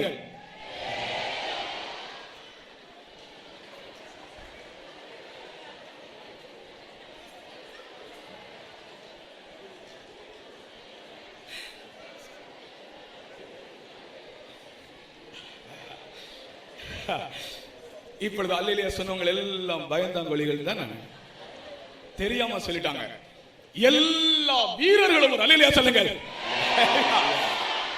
கவனமா இருக்கணும். சாத்தான் இப்படிதான் நம்ம ஏமாத்திடுவான். கர்த்தருக்கு ஸ்தோத்திரம். Praise be to God. நம்மை கர்த்தர் வீரர்களாய் மாற்றி இருக்கிறார். The Lord has made us courageous people. கர்த்தருக்கு ஸ்தோத்திரம். Praise be to God.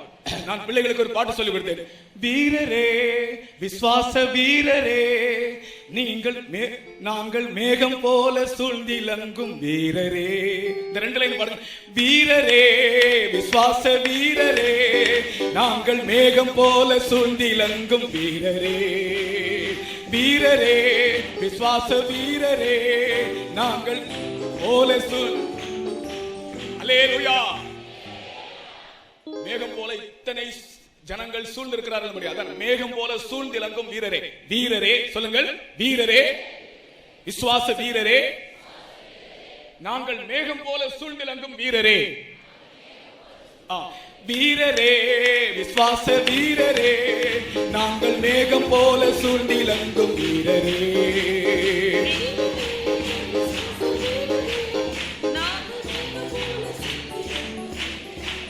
கர்த்தருடைய நாமத்துக்கு ஸ்தோத்திரம். Praise be to the name of the Lord. இதுல மீதி உள்ளதை இன்னொரு நாள் உங்களுக்கு சொல்லி தருகிறேன். விசுவாசத்தால் ராஜ்யமே ஜெயித்தவர்களே, விக்கினமம் அக்கினியை வென்றவர்களே, விசுவாசத்தால் ராஜ்யமே ஜெயித்தவர்கள். இப்படியே நம்மை வீரர்களாய் மாற்றுகிறார் பரிசுத்த ஆவியானவர். The Holy Spirit is making us courageous warriors in this manner. இப்பொழுதெல்லாம் பயந்தாங்கொழிகள் ஒரு அல்லேலூயா சொல்லுங்க. யாரும் கிடையாது. பார்த்தீங்களா? கர்த்தர் நம்மை தெளிந்த புத்தி உள்ளவர்களாய் மாற்றி விட்டார். இந்த பரிசுத்த ஆவியானவர் நம்மை பலசாலிகளாய் மாற்றுகிறது மட்டுமல்ல, நம்மை அன்புள்ளவர்களாய் மாற்றுகிறார். The Holy Spirit not only makes us strong people but also loving people. அன்பே இல்லாத ஒரு மனிதனை பரிசுத்த ஆவியானவர் அன்புள்ளவனாய் மாற்றுகிறார். The Holy Spirit changes a man who doesn't have love at all but a loving. உலகத்துல பாருங்க, இன்றைக்கு சாட்சி சொன்னவருடைய அப்பாவுடைய இருதயத்தில் அன்பு இருக்கா? In the heart of the father who testified. அப்படிதான் இன்னைக்கு எத்தனையோ பேருடைய இருதயத்தில் அன்பு இல்லை. In that manner, in the heart of many people, there is no love at all. புலியை போல இருப்பார்கள், They will be like tiger. நாயை போல இருப்பார்கள், They will be like dogs. கரடியை போல They இருப்பார்கள், will be like bear. துஷ்ட மிருகங்கள் என்று தான் அவரை கர்த்தர் அழைக்கிறார். Lord calls them as the wicked beasts. அன்பில்லாத இருதயத்தை பரிசுத்த ஆவியானவர் அன்புள்ள இருதயமாய் மாற்றுகிறார். The Holy Spirit changes the loveless heart as a loving heart. கர்த்தருக்கு ஸ்தோத்திரம். Praise be to God. அதனால் தான் நாம் பெற்றிருக்கிற ஆவி அன்பின் ஆவி. That's why it is said that the spirit we have received is the அன்பின் spirit of ஆவியை பெற்றவர்கள் ஆசாரியர்கள். those who received the spirit of love were the priests. பரிசுத்த ஆவியின் அபிஷேகத்தை பெற்ற ஒவ்வொருவரும் ஆசாரியர்கள். Everyone who has received the anointing of the Holy Spirit is a priest. ஆசாரியனுடைய சுபாவம் அன்பு, இரக்கம், தயவு. The nature of the priest is to show love, compassion and favor. எத்தனையோ நாட்கள் உன் இருதயத்தில் அன்பில்லாமலே நீ வாழ்ந்து கொண்டிருந்தாய். On many days you lived without love in your heart. உன்னை அன்புள்ள ஒரு மனிதனாக மாற்ற பரிசுத்த ஆவியானவர் விரும்புகிறார். The Holy Spirit desires to change you as a loving person. உனக்குள்ளே அவர் அன்பின் ஆவியாக வருகிறார். In you he comes as a spirit of love. உனக்கு மற்றவர்களை நேசிக்க முடியவில்லை. You are not able to love others. மற்றவர்களை ஏன் சொல்ல வேண்டும்? உன் சொந்த பிள்ளைகளையே உன்னால் நேசிக்க முடியவில்லை. You are not able to love even your own children. உன்னுடைய இருதயம் அன்பில்லாத ஒரு இருதயமாக இருக்கிறது. Your heart is a loveless heart. அன்பில்லாதவன் தேவனை அறியவில்லை. He doesn't have love, does not know God. தேவன் அன்பாகவே இருக்கிறார். God is love. தேவன் அன்பாகவே இருக்கிறார். God is love. இந்த வசனத்தை நான் முதலாக எங்க படித்தேன் தெரியுமா? You know where I read this verse first of all? எனக்கு வியாதி வந்தால் எங்க அப்பா ஒரு CSI மிஷன் ஹாஸ்பிடல்ல என்னை தூக்கிட்டு போவார். When I fell sick, my father would take me to a CSI mission hospital. அந்த மிஷன் ஹாஸ்பிடல்ல எனக்கு சிவப்பு கலர்ல ஒரு மருந்து கொடுப்பாங்க பாட்டில்ல. In mission hospital in red color they will give a syrup to me. Doctor வந்து அந்த ஸ்டெதஸ்கோப் வச்சு எல்லாம் பாப்பார். ஸ்டெதஸ்கோப் வச்சு பாப்பாரு. Doctor with a stethoscope will touch and see like that. Stethoscope எல்லாம் வச்சு பார்த்த உடனே அவர் டாக்டர் இந்த ஸ்டெதஸ்கோப் வச்சு பாக்கும்போது ரொம்ப நல்லா இருக்கும். When he does like that, it will be very good for me. அப்புறமா கம்பவுண்டர்ல போய் மருந்து வாங்கிக்கங்கன்னு சொல்லி எழுதி கொடுப்பார். Then he will give the chick to get medicine from the compounder. அங்க போனா ஒரு சிவப்பு கலர்ல ஒரு மருந்து. There he will give a red color medicine. அந்த பாட்டில்ல அந்த மருந்தை ஊற்றி விட்டு அந்த ஒரு லேபிள் ஒன்னு ஒட்டுறாங்க அந்த பாட்டில்ல. அந்த CSI ஹாஸ்பிடல் லேபிள் அது. And they will affix a CSI hospital label on the bottle. அதுல இப்படி எழுதப்பட்டிருக்கிறது. It is written on it like this. 6 நேரத்து மருந்து. For 6 times the medicine is இதில் 6இல் ஒரு பாகம் தினம் 3 தரம் குடிக்கும். அப்படி 2 நாள் குடிக்கலாம். 1/6 of it should be taken thrice a day. Red கலர்ல ஒரு வசனம், தேவன் அன்பாகவே இருக்கிறார். In red color there will be a verse written, God is love. இது அந்த லேபிள்ல தான் முதலாவது வசனத்தை நான் வாசித்தேன். Only on the label first of all I read this verse. 6 நேரத்து மருந்தை 6இல் ஒரு பாகம் தினம் 3 தரம் குடிக்கும்போது தேவன் அன்பாகவே இருக்கிறார். 1/6 of that thrice I would take and God is love I will read. அதனுடைய அர்த்தம் என்னவென்றால் உன்னுடைய வியாதியை குணமாக்க அவர் அன்பாய் இருக்கிறார் என்றுதான் அதனுடைய அர்த்தம். The meaning is he is loving to cure you of your sickness. நான் அதை அப்படித்தான் விளங்கிக் கொள்கிறேன். I understood like that. அவர் அன்புள்ள தேவன். He is a God of love. ஆகையால் தான் நாம் வியாதிப்படும்போது அவர் நமக்கு இரக்கம் செய்கிறார். That's why he shows mercy when we fall sick. நீ கலங்கும்போது அவர் உனக்கு மனதுருகுகிறார். When you are troubled he shows compassion. நீ பசியா இருக்கும்போது அவர் உனக்காக பரிதபிக்கிறார். When you are hungry he feels sorry for you. பாவிகளை கண்டு இரக்கம் செய்தார். He shows mercy on the sinners. வியாதியஸ்தரை கண்டு மனதுருகினார். Looking at the sick he had compassion on them. பசியா இருக்கிறவர்களுக்காக பரிதபிக்கிறேன் என்று சொன்னார். He said that he took pity on those who are hungry. அப்ப நாம் பசியா இருப்பது ஆண்டவருக்கு விருப்பம் இல்லை. And when we are hungry God doesn't like that. நாம் பசியா இருந்தால் ஆண்டவர் நமக்கு மேல பரிதாபமா இருக்கிறார். When we are hungry God shows mercy. சீசர்களுக்கு சொன்னார் இவர்களுக்கு சாப்பாடு கொடுங்கள் என்று சொன்னார். He told the disciples to give food to them. அப்ப நாம் பட்டினியா இருப்பது கூட ஆண்டவருக்கு சித்தம் இல்லை. அவர் அன்புள்ள தேவன். He is loving God and it is not his will that we should be hungry. காகத்தை பாருங்கள், காகத்தை பாருங்கள். Look at the birds, the crows of தன்னுடைய குஞ்சுகள் பட்டினியா இருக்க அது விரும்பவில்லை. எங்கிருந்தோ ஒரு புழுவை எடுத்துட்டு வந்து கொடுக்கிறது. And the crow doesn't like the young ones to be hungry. It brings worms from somewhere. அதற்குரிய ஒரு அன்பு அதற்குள் காணப்படுகிறது. The love which it ought to have has in it. அதுபோல நம்முடைய தேவன் அன்புள்ள தேவன். தேவன் அன்பாகவே இருக்கிறார். எல்லாரும் சொல்லுங்கள். அவர் அன்பாக இருக்கிறபடினால் நீங்கள் பசியா இருப்பதோ நீங்கள் கஷ்டப்படுவதோ அவர் விரும்பவே மாட்டார். As he is loving he will not like you getting hungry or suffering. கர்த்தருடைய பரிசுத்த நாமத்துக்கு ஸ்தோத்திரம். Praise be to the name of the Lord. நீங்கள் வியாதிப்படும்போது அவர் உங்கள் மேல் மனதுருகிறார். When you fall sick he shows mercy and shows compassion on you. அப்படிப்பட்ட ஒரு மன உருக்கத்தை உனக்கு ஆண்டவர் தர விரும்புகிறார். God wants to give such a compassion to you also. பரிசுத்த ஆவியானவர் அன்பின் ஆவியானவராக இருக்கிறபடியால் அன்பே இல்லாத ஒரு மனுஷனை அன்புள்ளவனாய் மாற்றுகிறார். As the Holy Spirit is the spirit of love, he changes the loveless man as a loving man. உலகத்துல பாருங்க எவ்வளவு பேருக்கு அன்பே இல்லை. In the world many do not have love at all. இருதய கடினம்தான். The heart is hardened. ஆனால் பரிசுத்த ஆவியை பெறும்போது அவர்கள் அன்புள்ளவர்களாய் மாறிவிடுகிறார்கள். When they receive the anointing of the Holy Spirit, they become loving people. அதே போல அந்த பரிசுத்த ஆவியானவர் தெளிந்த புத்தி உள்ளவர். Similarly, the Holy Spirit is sober minded. நம்முடைய குழப்பங்களை மாற்றுகிறவர். He changes our confusions. இந்த பரிசுத்த ஆவியை பற்றி நான் உனக்கு இன்றைக்கு சொல்லுகிற வார்த்தை என்னவென்றால், The word I say about the Holy Spirit is, உன்னுடைய வாழ்க்கையில் குழப்பங்களை நீ சந்திக்கும் போது, when you meet confusions and troubles in your life, உன் வாழ்க்கையில் உன் குடும்ப வாழ்க்கையில் நீ குழம்பி போகிறாய். on many occasions in your family life you are confused. இந்த பரிசுத்த ஆவியானவர் தெளிந்த புத்தி உள்ளவராக இருக்கிறபடியால் உன் குழப்பங்கள் மத்தியிலே ஒரு தெளிந்த புத்தியை உனக்கு தருகிறார். இது கர்த்தர் உனக்கு சொல்லுகிற வார்த்தை. The Holy Spirit, as he is sober among all confusions, he gives you a sober mind. This is the word. நீ பரிசுத்த ஆவியை பெற்றாயா? நீ பரிசுத்த ஆவியை பெற்றுவிட்டால் இந்த பரிசுத்த ஆவியானவர் உன்னுடைய குழப்பங்களை நீக்கி உனக்கு தெளிந்த புத்தியை தருகிறவர். If you have received the anointing of the Holy Spirit removes all your confusions. ஆகையால் தான் உலகத்தின் அதிகாரிகள் குழம்பும் போது, even when the authorities of the world get confused, உலகத்தின் அதிகாரிகளே குழம்பி போகும்போது, even when the authorities of the world are confused, பரிசுத்த ஆவியால் நிரம்பின பரிசுத்தவான்களுக்கு குழப்பம் இல்லை.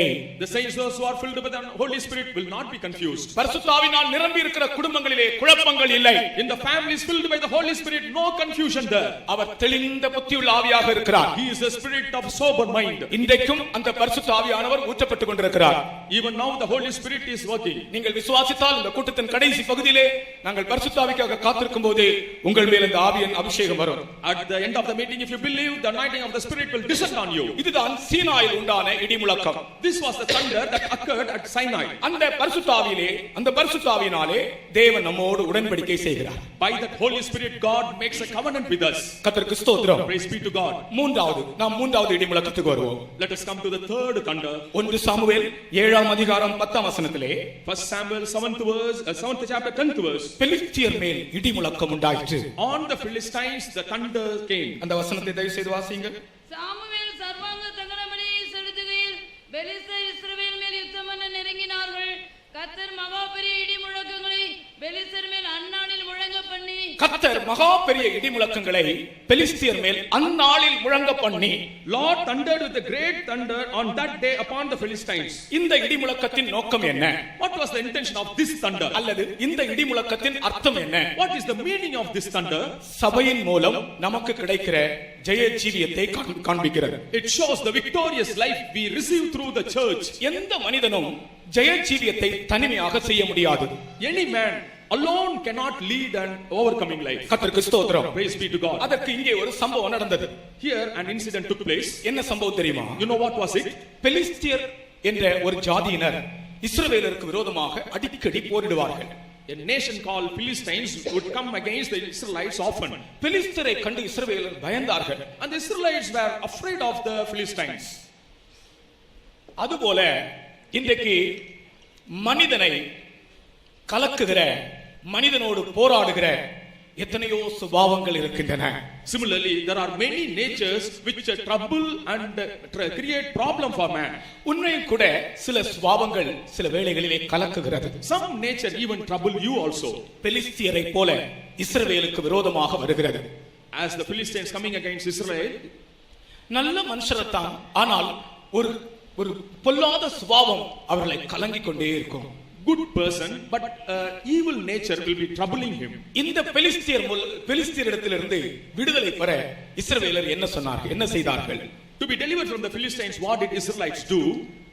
அவர்கள் மிஸ்பாவிலே கூடினார்களாம். They gathered at Mizpah. இதெல்லாம் நீங்கள் வீட்டில் போய் வாசித்து பாருங்க. நான் வசனம் தருகிறேன். 1 சாமுவேல் 7ஆம் அதிகாரம் 5ஆம் வசனத்திலே அவர்கள் மிஸ்பாவிலே கூடினார்கள். In 1 Samuel 7:5 it is said that they gathered at Mizpah. கர்த்தருக்கு ஸ்தோத்திரம். Praise be to God. இந்த மிஸ்பாவிலே கூடினார்கள் என்றால் அர்த்தம் என்ன? What is meant by they gathered at Mizpah? Misba என்பது சபை கூடி வருதலை காண்பிக்கிறது. Mizpah denotes gathering in the church. சகோதரனே, சகோதரியே, brother, sister, உன்னுடைய சுபாவத்தில் இருந்து விடுதலை பெற்று நீ ஒரு ஜெய ஜீவியம் செய்ய வேண்டும் என்றால், in order to be delivered from your nature and to lead an overcoming life, நீ மிஸ்பாவில் கூடி வர வேண்டும். you have to gather at Mizpah. அதாவது பரிசுத்தவான்களின் ஐக்கியம் உனக்கு அவசியம். You need the fellowship of the saints. பரிசுத்தவான்களின் ஐக்கியம்தான் உனக்கு ஒரு ஜெய ஜீவியத்தை தருகிறது. Only the fellowship of the saints gives you an overcoming life. அங்கே சாமுவேல் அவர்களுக்காக ஜெபம் பண்ணினானாம். There Samuel prayed for them. 7ஆம் அதிகாரம் 8ஆம் வசனத்திலே நாம் படிக்கிறோம். We read in 7th chapter 8th verse. Samuel அவர்களுக்காக ஜெபம் பண்ணினான். Samuel prayed for them. பெலிஸ்தரை கண்டு இவர்கள் பயந்து நடுங்கிக் கொண்டிருந்த வேளையிலே, When they were fearing and trembling looking at the Philistines, அந்த பெலிஸ்தரிடத்திலிருந்து விடுதலை வாங்கி கொடுக்கும்படியாக in order to get deliverance from the Philistines, அவர்கள் எல்லாரும் மிஸ்பாவிலே கூடி வந்தது மட்டுமல்ல, not only they gathered at Mizpah, Samuel அவர்களுக்காக ஜெபம் பண்ணினான். Samuel prayed for them. அவங்க சாமுவேலை பார்த்து கேக்குறாங்க, எங்களுக்காக ஓயாமல் வேண்டிக் கொள்ளு. Looking at Samuel, they requested, for us unceasingly you pray. அப்படி யாராவது வாசிங்க பார்க்கலாம். அப்படி யாராவது வாசிங்க பார்க்கலாம். பிரதர் பாஸ்டர் தோரை வாசிப்பாங்க. எங்களுக்காக ஓயாமல் வேண்டிக் கொள்ளு. எங்களுக்காக அவரை நோக்கி ஓயாமல் வேண்டிக் கொள்ளும். ஹல்லேலூயா. கர்த்தருக்கு ஸ்தோத்திரம். Praise be to God. அப்ப சாமுவேல் எப்படி ஜெபிக்கிறவர் அல்ல. சாமுவேல் எப்படி ஜெபிக்கிறவர்? ஓயாமல் ஜெபிக்கிறவர். Samuel should unceasingly pray. ஜெபிக்கிறவர்கள் உண்டு. And there are praying people. அவர்கள் உனக்கு ஜெய ஜீவியத்தை வாங்கி தர முடியாது. They cannot get you overcoming life. ஓயாமல் ஜெபிக்கிறவர்கள் தான் உனக்கு ஜெய ஜீவியம் வாங்கி தர முடியும். Only those who pray unceasingly can get you an overcoming life. அப்படி ஜெபிக்கிறவர்கள் தங்கள் வாழ்க்கையை ஆண்டவருக்கென்று முழுமையாய் அர்ப்பணித்தவர்கள். And only such people have surrendered their whole of their life for the sake of God. கர்த்தருக்கு ஸ்தோத்திரம். Praise be to God. அப்படிப்பட்டவர்களுடைய ஜெபம் உன்னுடைய பொல்லாத வல்லமைகள், உன்னை தாக்குகிறதே வல்லமைகள், அவைகளிலிருந்து உனக்கு ஜெயத்தை வாங்கி கொடுக்கும். The prayer of such people will deliver you from the powers that attack you. ஆகையினால் தான் பரிசுத்த ஆவியினுடைய அபிஷேகத்தை பெற்ற பின்பு மிஸ்பாவிலே பரிசுத்தவான்களுடைய ஐக்கியத்திலே நீ கூடி வர வேண்டும். So having received the anointing of the Holy Spirit, you should gather at Mizpah, that is the fellowship of the saints. அங்கே சாமுவேல் உனக்காக ஜெபிப்பார். And there Samuel will pray for you. ஜெபித்த உடனே என்ன நடந்தது தெரியுமா? You know, after he prayed, what happened? பயங்கரமான இடி முழக்கம். There was a terrible thunder. பெலிஸ்தியர் மேல் இடி முழக்கம் வந்தது. On the Philistines there was thunder. பெலிஸ்தியர் மாண்டார்கள். The Philistines perished. உனக்கு விரோதமாய் கிரியை செய்து கொண்டிருக்கிற அந்த பொல்லாத ஆவிகள், அந்த வல்லமைகளை ஆண்டவர் நியாயம் தீர்க்கிறார். The Lord judges all the evil spirits that work against you. இந்த இடத்திலே இடி முழக்கம் உனக்கு ஜெய ஜீவியத்தை தரும்படியாக. முதலாவது நாம் படித்தது ரட்சிப்பு, விடுதலை. இந்த இடத்திலே உனக்கு ஜெய ஜீவியத்தை தரும்படியாக இடி முழக்கத்தை கர்த்தர் அனுப்புகிறார். Here God sends thunder that he may give overcoming life to you. உன்னை ஒரு நாள் ரட்சிக்கும்படி இடி முழக்கத்தை அனுப்பின அதே தேவன் இப்பொழுது உனக்கு ஜெய ஜீவியம் தரும்படியாக இடி முழக்கத்தை அனுப்புகிறார். God who sent thunder to save you today, to give overcoming life, he sends the thunder. நான் சுருக்கமாக ஒன்று கூட சொல்லி முடிக்கிறேன். Briefly I say one thing and conclude. நாம் வாசித்த பகுதி யோவான் 12ஆம் அதிகாரம் 29ஆம் வசனத்திலே In John அங்கே ஒரு இடி முழக்கம் உண்டாயிற்று. In John 12:29 there was a thunder. என்ன இடி முழக்கம் அது? What thunder it was? தேவனுடைய சத்தம். That was the voice of God. என்ன சத்தம்? What voice? மகிமைப்படுத்தினேன். I will glorify. இன்னமும் மகிமைப்படுத்துவேன். I will glorify more. மகிமைப்படுத்தினேன். I glorified. இன்னமும் மகிமைப்படுத்துவேன். And I will glorify it again. கர்த்தருக்கு ஸ்தோத்திரம். Praise be to God. இந்த சத்தத்தை கேட்ட உடனே பக்கத்தில் நின்ற அனைவரும் இடி முழக்கம் என்று சொன்னார்கள். The people who heard the voice said that it was thunder. இந்த இடத்திலே இடி முழக்கம் என்பது தேவனுடைய சத்தத்தை காண்பிக்கிறார். Here the thunder denotes the voice of God. கர்த்தர் உனக்காக பேசுகிறார். God speaks for you. என்ன பேசுகிறார் தெரியுமா? You know what he speaks? மகிமைப்படுத்துவேன் என்று சொல்கிறார். He says I will glorify. மனிதனை மகிமைப்படுத்துவதுதான் தேவனுடைய நோக்கம். The intention of God is to glorify man. நான் திரும்பவும் சொல்லட்டும். I repeat, மனிதனை மகிமைப்படுத்துவதுதான் தேவனுடைய நோக்கம். the intention of God is to glorify man. பாருங்கள், இன்னைக்கு கேட்டனே சாட்சியில நீங்க பாருங்க. In the testimony we heard, எப்படிப்பட்ட ஒரு பையனை இன்றைக்கு எப்படிப்பட்ட ஒரு சாட்சியாக ஆண்டவர் மகிமைப்படுத்தி இருக்கிறார் பாருங்க. God has glorified what type of boy as what a glorious testimony. தேவன் மனிதனை மகிமைப்படுத்துகிறார். God glorifies man. Michael Angelo என்ற ஒரு சிற்பி இருந்தார். There was a sculptor called Michelangelo. அவர் ஒரு பெரிய சிற்பி, கல்லே சிற்பத்தை உண்டாக்குகிறவர். And he would make sculptures. அவரும் அவருடைய நண்பனுமாக நடந்து போய் கொண்டிருந்தார்கள். And his friend and he were walking. நடந்து போய் கொண்டிருக்கும் போது பக்கத்துல வழியில ஒரு பெரிய பாறை, When they were walking, they saw a huge rock. ஒரு பெரிய பாறை. A huge rock. அப்ப மைக்கேல் ஆஞ்சலோ கேட்டார் தன்னுடைய ஃப்ரெண்ட் கிட்ட, இது என்ன என்று கேட்டார். Michelangelo asked his friend, what is it? அவங்க ஃப்ரெண்ட் சொன்னா, இது ஒரு பெரிய பாறை. His friend said, it's a big rock. அவர் சொன்னார், இது பாறை அல்ல, இது ஒரு ஏஞ்சல், இது தேவதூதன் என்று சொன்னார். He said, it's not a rock, it's an angel. அவன் சொன்னா, இது பாறை, இது தேவதூதன் இல்லை, இது பாறை. He said, it's only a rock. கொஞ்ச நாளைக்கு பின்பு அதே நண்பன் அதே வழியிலே மைக்கேல் ஏஞ்சலோ கொண்டு வந்தார். கொண்டு வரும்போது அங்கே கண்ட பாறை ஒரு தேவதூதனாக நிற்கிறது.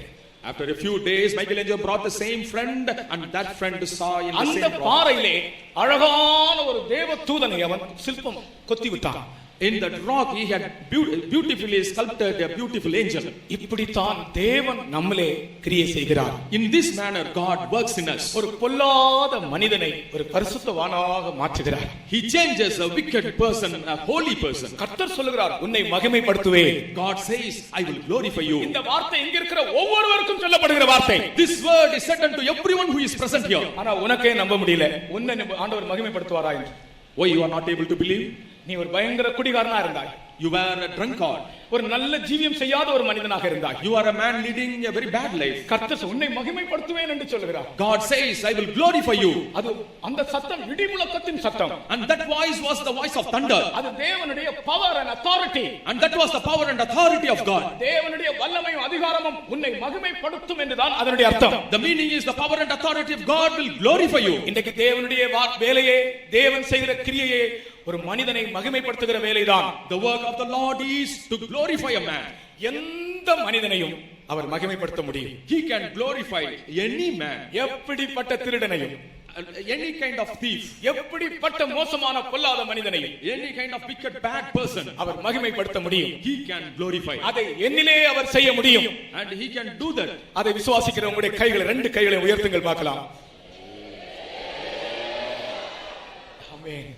மகிமைப்படுத்துறதுக்கு இப்ப இடி முழக்கம் கேட்க வேண்டாமா? இடி முழக்கம். உன்னுடைய வாழ்க்கை, உனக்கு நீ ஒரு பொல்லாத மனுஷன், ஒரு பொல்லாத மனுஷி. You are a very உன்னை bad, பார்த்தால் இன்னைக்கு எத்தனை பேருக்கு பிடிக்கவில்லை? and you are a wicked person and many don't காரணம் like you. உனக்குள்ள இருக்கிறதான அந்த சுபாவம். The nature is the reason. கர்த்தர் உன்னை பார்த்து சொல்கிறார், மகனே உன்னை நான் மகிமைப்படுத்துவேன் என்று. Looking at you, God says, my son, I will glorify you. என் மகளே உன்னை நான் மகிமைப்படுத்துவேன் என்று. My daughter, I will glorify you. கர்த்தருக்கு ஸ்தோத்திரம். Praise be to God. இந்த வசனம், இந்த சத்தம் இடி முழக்கம் போல இருந்தது. This voice was like thunder. இதை நான் விசுவாசிக்கிறேன் என்று சொல்றவங்க எளிமையில் எழுங்க. All those who say that I believe this, என்னையும் கர்த்தர் மகிமைப்படுத்த முடியும். God can glorify me also. என்னையும் கர்த்தர் மாற்ற முடியும். God can change me also. என்னையும் கர்த்தர் பரிசுத்தப்படுத்த முடியும். God can sanctify me also. அவருடைய இடி முழக்கத்தை நான் விசுவாசிக்கிறேன். I believe his thunder. அவருடைய இடி முழக்கத்தை நான் கேட்கிறேன். I hear his thunder. அவருடைய சத்தமே அந்த இடி முழக்கம். His voice itself is the thunder. அந்த சத்தம் உன்னை மாற்றும். That voice will change you. கர்த்தராகிய இயேசு கிறிஸ்து மகிமை அடைந்தார். Lord Jesus Christ was glorified. அதுபோல உன்னையும் என்னையும் மகிமைப்படுத்துவதே அவருடைய நோக்கமாக இருக்கிறது. Like that, to glorify you and me is his intention. இதை விசுவாசிக்கிறவர்கள் இன்னும் கொஞ்ச நேரத்தில் பாருங்கள், ஒரு அபிஷேகம் நம்மை ஆட்கொள்வதை பார்ப்பீர்கள். All those who believe will see the power enchanting you. ஒரு நிமிடம் மௌனமாக இருங்கள். And let us be quiet for a moment. அந்த ஒரு நிமிடத்திலே ஒரு இடி முழக்கத்தை நீங்கள் காண்பீர்கள். In that 1 minute you will see a thunder.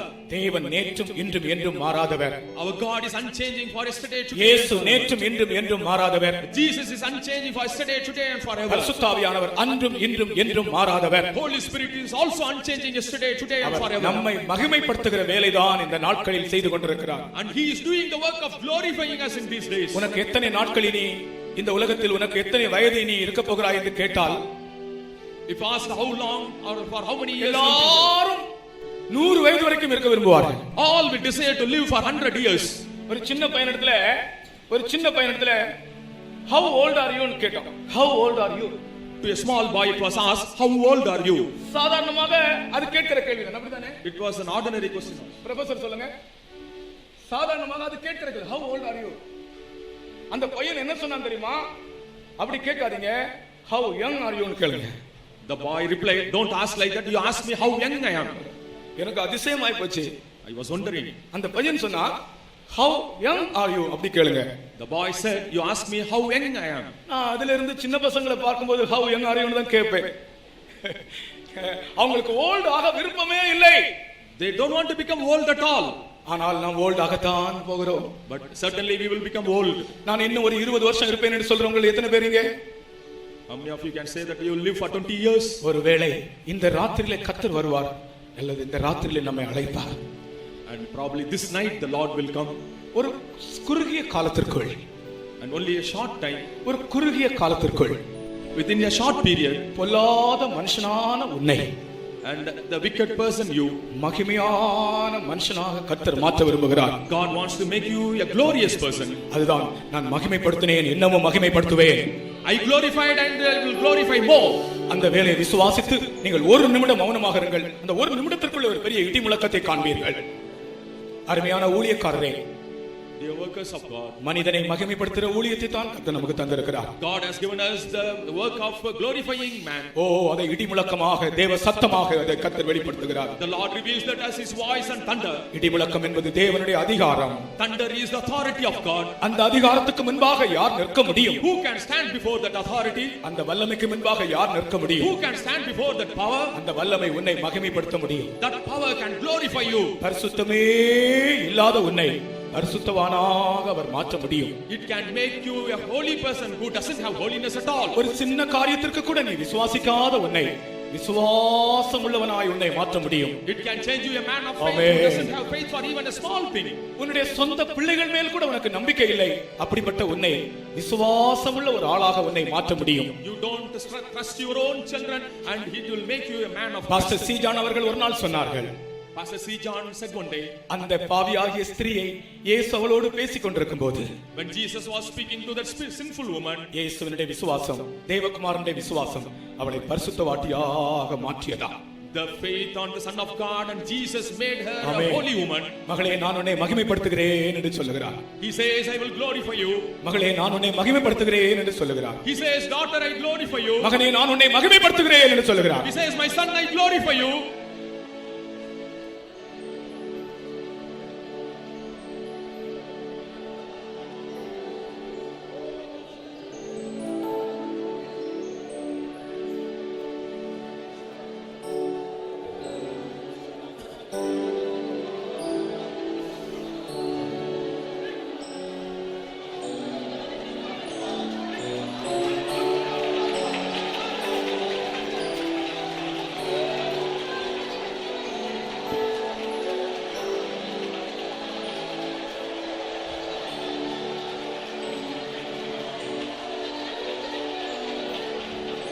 ஒப்புவித்தேன் இயேசுவே தப்பாதும் கைதளத்தில். ஜீசஸ்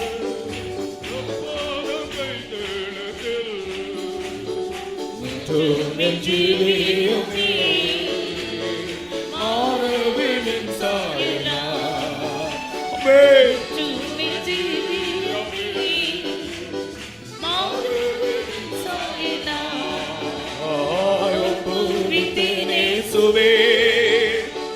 தப்பாதும் கைதளத்தில்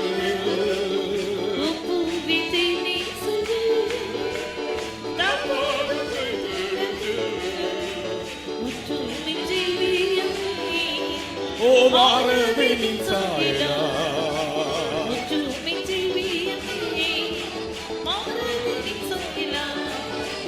ஒப்புவித்தேன் இயேசுவே தப்பாதும் கைதளத்தில். ஒப்புவித்தேன் இயேசுவே ஜீவியமே மாறவின் சாயனா. ஆமென். ராயித பகத்துல பஹாஸ்கல ராயித பகத்துல பல சபார பஹாத்திரம் கரால பௌஷத பலகத்துல. ஆமென். தேவனுடைய பிள்ளையே, உன்னையே உனக்கு நம்ப முடியவில்லை. Dear child of God, you are not able to believe yourself. உன்னையே நீ நம்ப முடியவில்லை. You are not able to believe yourself. என்னை மகிமைப்படுத்துவாரா என்று தான் நீ நினைக்கிறாய். You doubt whether God will glorify you. இதோ ஒரு இடி முழக்கத்தின் சத்தம். Now he sends a thunder. நான் மகிமைப்படுத்தினேன், I will glorify you. இன்னமும் மகிமைப்படுத்துவேன். I will glorify you. அதை விசுவாசித்தால் இப்பொழுது ஒரு அபிஷேகத்தை உனக்கு கர்த்தர் தருவார். When you believe, God will give you an anointing. ஒப்புவித்தேன் இயேசுவே. எல்லாரும் கை தட்டு. தப்பாதும் கைதலத்தில். ஆமென்.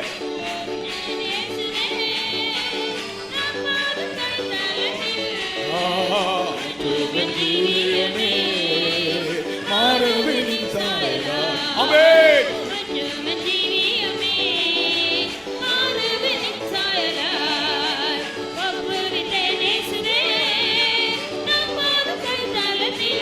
ஆண்டவரே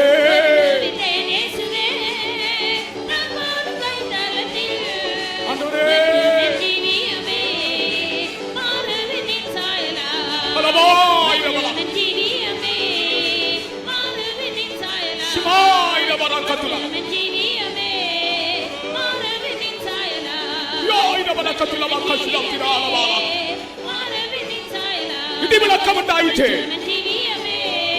மகிமைப்படுத்துவேன், இன்னும் மகிமைப்படுத்துவேன். இதத்தல கஷ்லம் கராயிரவாதுரம் சிரமௌரவாலா காத்துலா தா தா தா தா தா தா தா தா தா தா. ஓ ரவஹால வகத்திலம் சிரவல கத்துலா. கர்த்தராகிய இயேசு கிறிஸ்துவின் மூலம் பிதாவானவர் தன் நாமத்தை மகிமைப்படுத்தினார். In those days through Jesus Christ the Father glorified his name. அவருடைய சிறுமை பருவத்திலே, And among அவருடைய குழந்தை பருவத்திலே, in his childhood அவர் அந்நியனை போல எகிப்திலே கொண்டு போகப்பட்டார். he was taken as a stranger to Jerusalem. அவர் பிறந்தபோது அவருக்கு சத்திரத்திலும் கூட இடமில்லை. அப்படி ஒரு தாழ்மையான பாதை. And it was a humble path. He couldn't even find a place to lay his head. ஒரு சத்தம் கேட்கிறது, நான் உன்னை மகிமைப்படுத்துகிறேன் என்று. He heard a voice, I will glorify you. உனக்கு ஒரு தாழ்மையான பாதை வரும்போது, உனக்கு ஒரு தாழ்மையான பாதை வரும்போது, When you have a humble path, கர்த்தரும் அவருடைய நாமத்தை மகிமைப்படுத்துகிறார். God glorifies his name. அடுத்ததாக இயேசு கிறிஸ்து அவருடைய 30 வயது பருவத்திலே, Jesus Christ in his 30 வயது பருவத்திலே when he was 30 years, ஞானஸ்நானம் பெற்றார். he took baptism ஞானஸ்நானம் பெற்று 3 வருடம் ஊழியம் செய்தார். and took baptism and did ministry for 3.5 years. அந்த நாட்களிலே அற்புதங்கள், மரித்தோரை எழுப்பினார், வியாதிஸ்தரை சுகமாக்கினார், அற்புத அடையாளங்கள், தன் நாமத்தை மகிமைப்படுத்தினார். He did wonders and rose those who are dead and glorified the name of the Father. அதுபோல ஒரு சந்தர்ப்பத்திலே கர்த்தர் உன்னை கொண்டு பெரிய காரியங்களை செய்வார். Similarly, on some occasion God will do great things through you. ஆமென். அவருடைய ஊழியம் முடிந்தபோது When he completed his ministry, பாடுகளோடாக கொண்டு போனார். he was taken amid sufferings, நிந்தை, reproach, அவமானம், முள்முடி, ஓ வாரினால் அடி, he was beaten with a whip பயங்கரமான நெருக்கங்கள். and he was afflicted.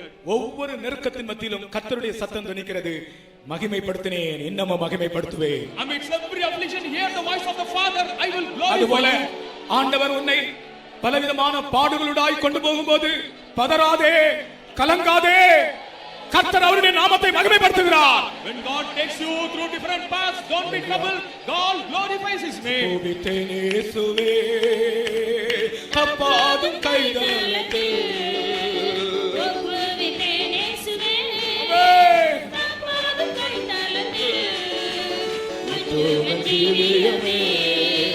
மாறுவின் சாயலாய்.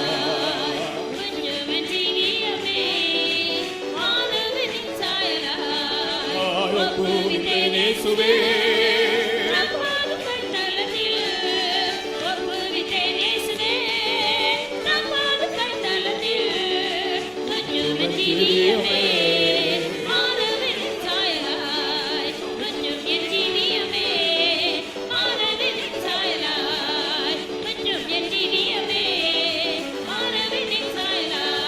அல்லேலூயா.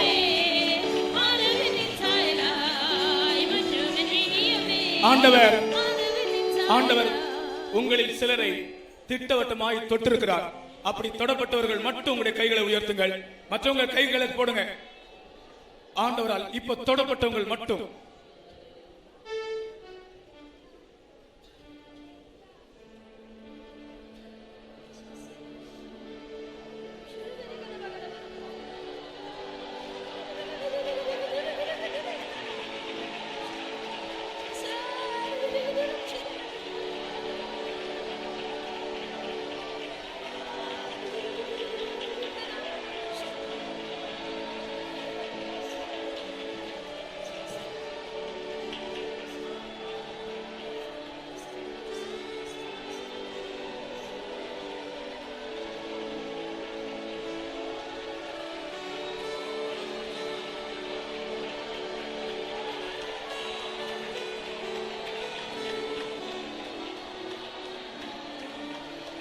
அல்லேலூயா அல்லேலூயா அல்லேலூயா என்றென்றும் அல்லேலூயா அல்லேலூயா அல்லேலூயா என்றென்றும் ஆனந்தமாய் ஆனந்தமாய் ஆர்ப்பரிப்பேன் என்றென்றும் ஆனந்தமாய் ஆனந்தமாய் ஆர்ப்பரிப்பேன் என்றென்றும் ஓ அல்லேலூயா அல்லேலூயா அல்லேலூயா அல்லேலூயா அல்லேலூயா அல்லேலூயா என்றென்றும் ஆனந்தமாய் ஆனந்தமாய் ஆர்ப்பரிப்போம் என்றென்றும் ஆனந்தமாய் ஆனந்தமாய் ஆர்ப்பரிப்பேன் என்றென்றும் ஓ மேகத்தில் மன்னவர் மகிமையாய் வரும்போது மணவாட்டி கூட்டத்தில் என்னையும் சேர்த்ததால்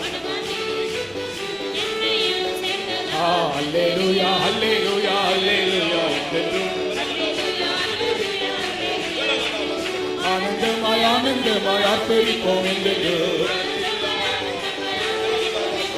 மேகத்தில் மன்னவர் மகிமையாய் வரும்போது மன்னவர் மகிமையாய் வரும்போது மணவாட்டி கூட்டத்தில் நன்மையும் மணவாட்டி கூட்டத்தில் நன்மை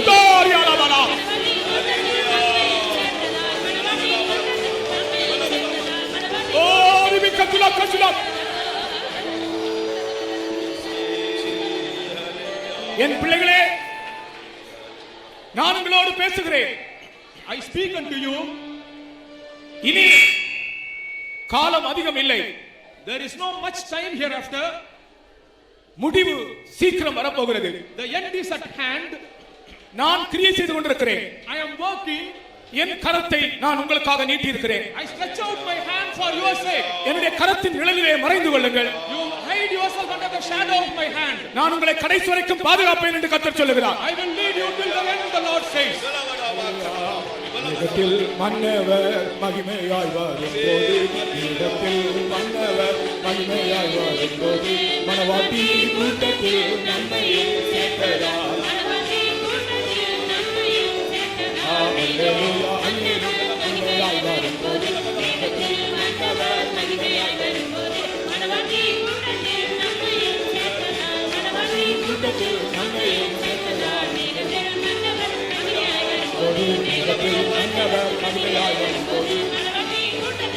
Thank you, Jesus.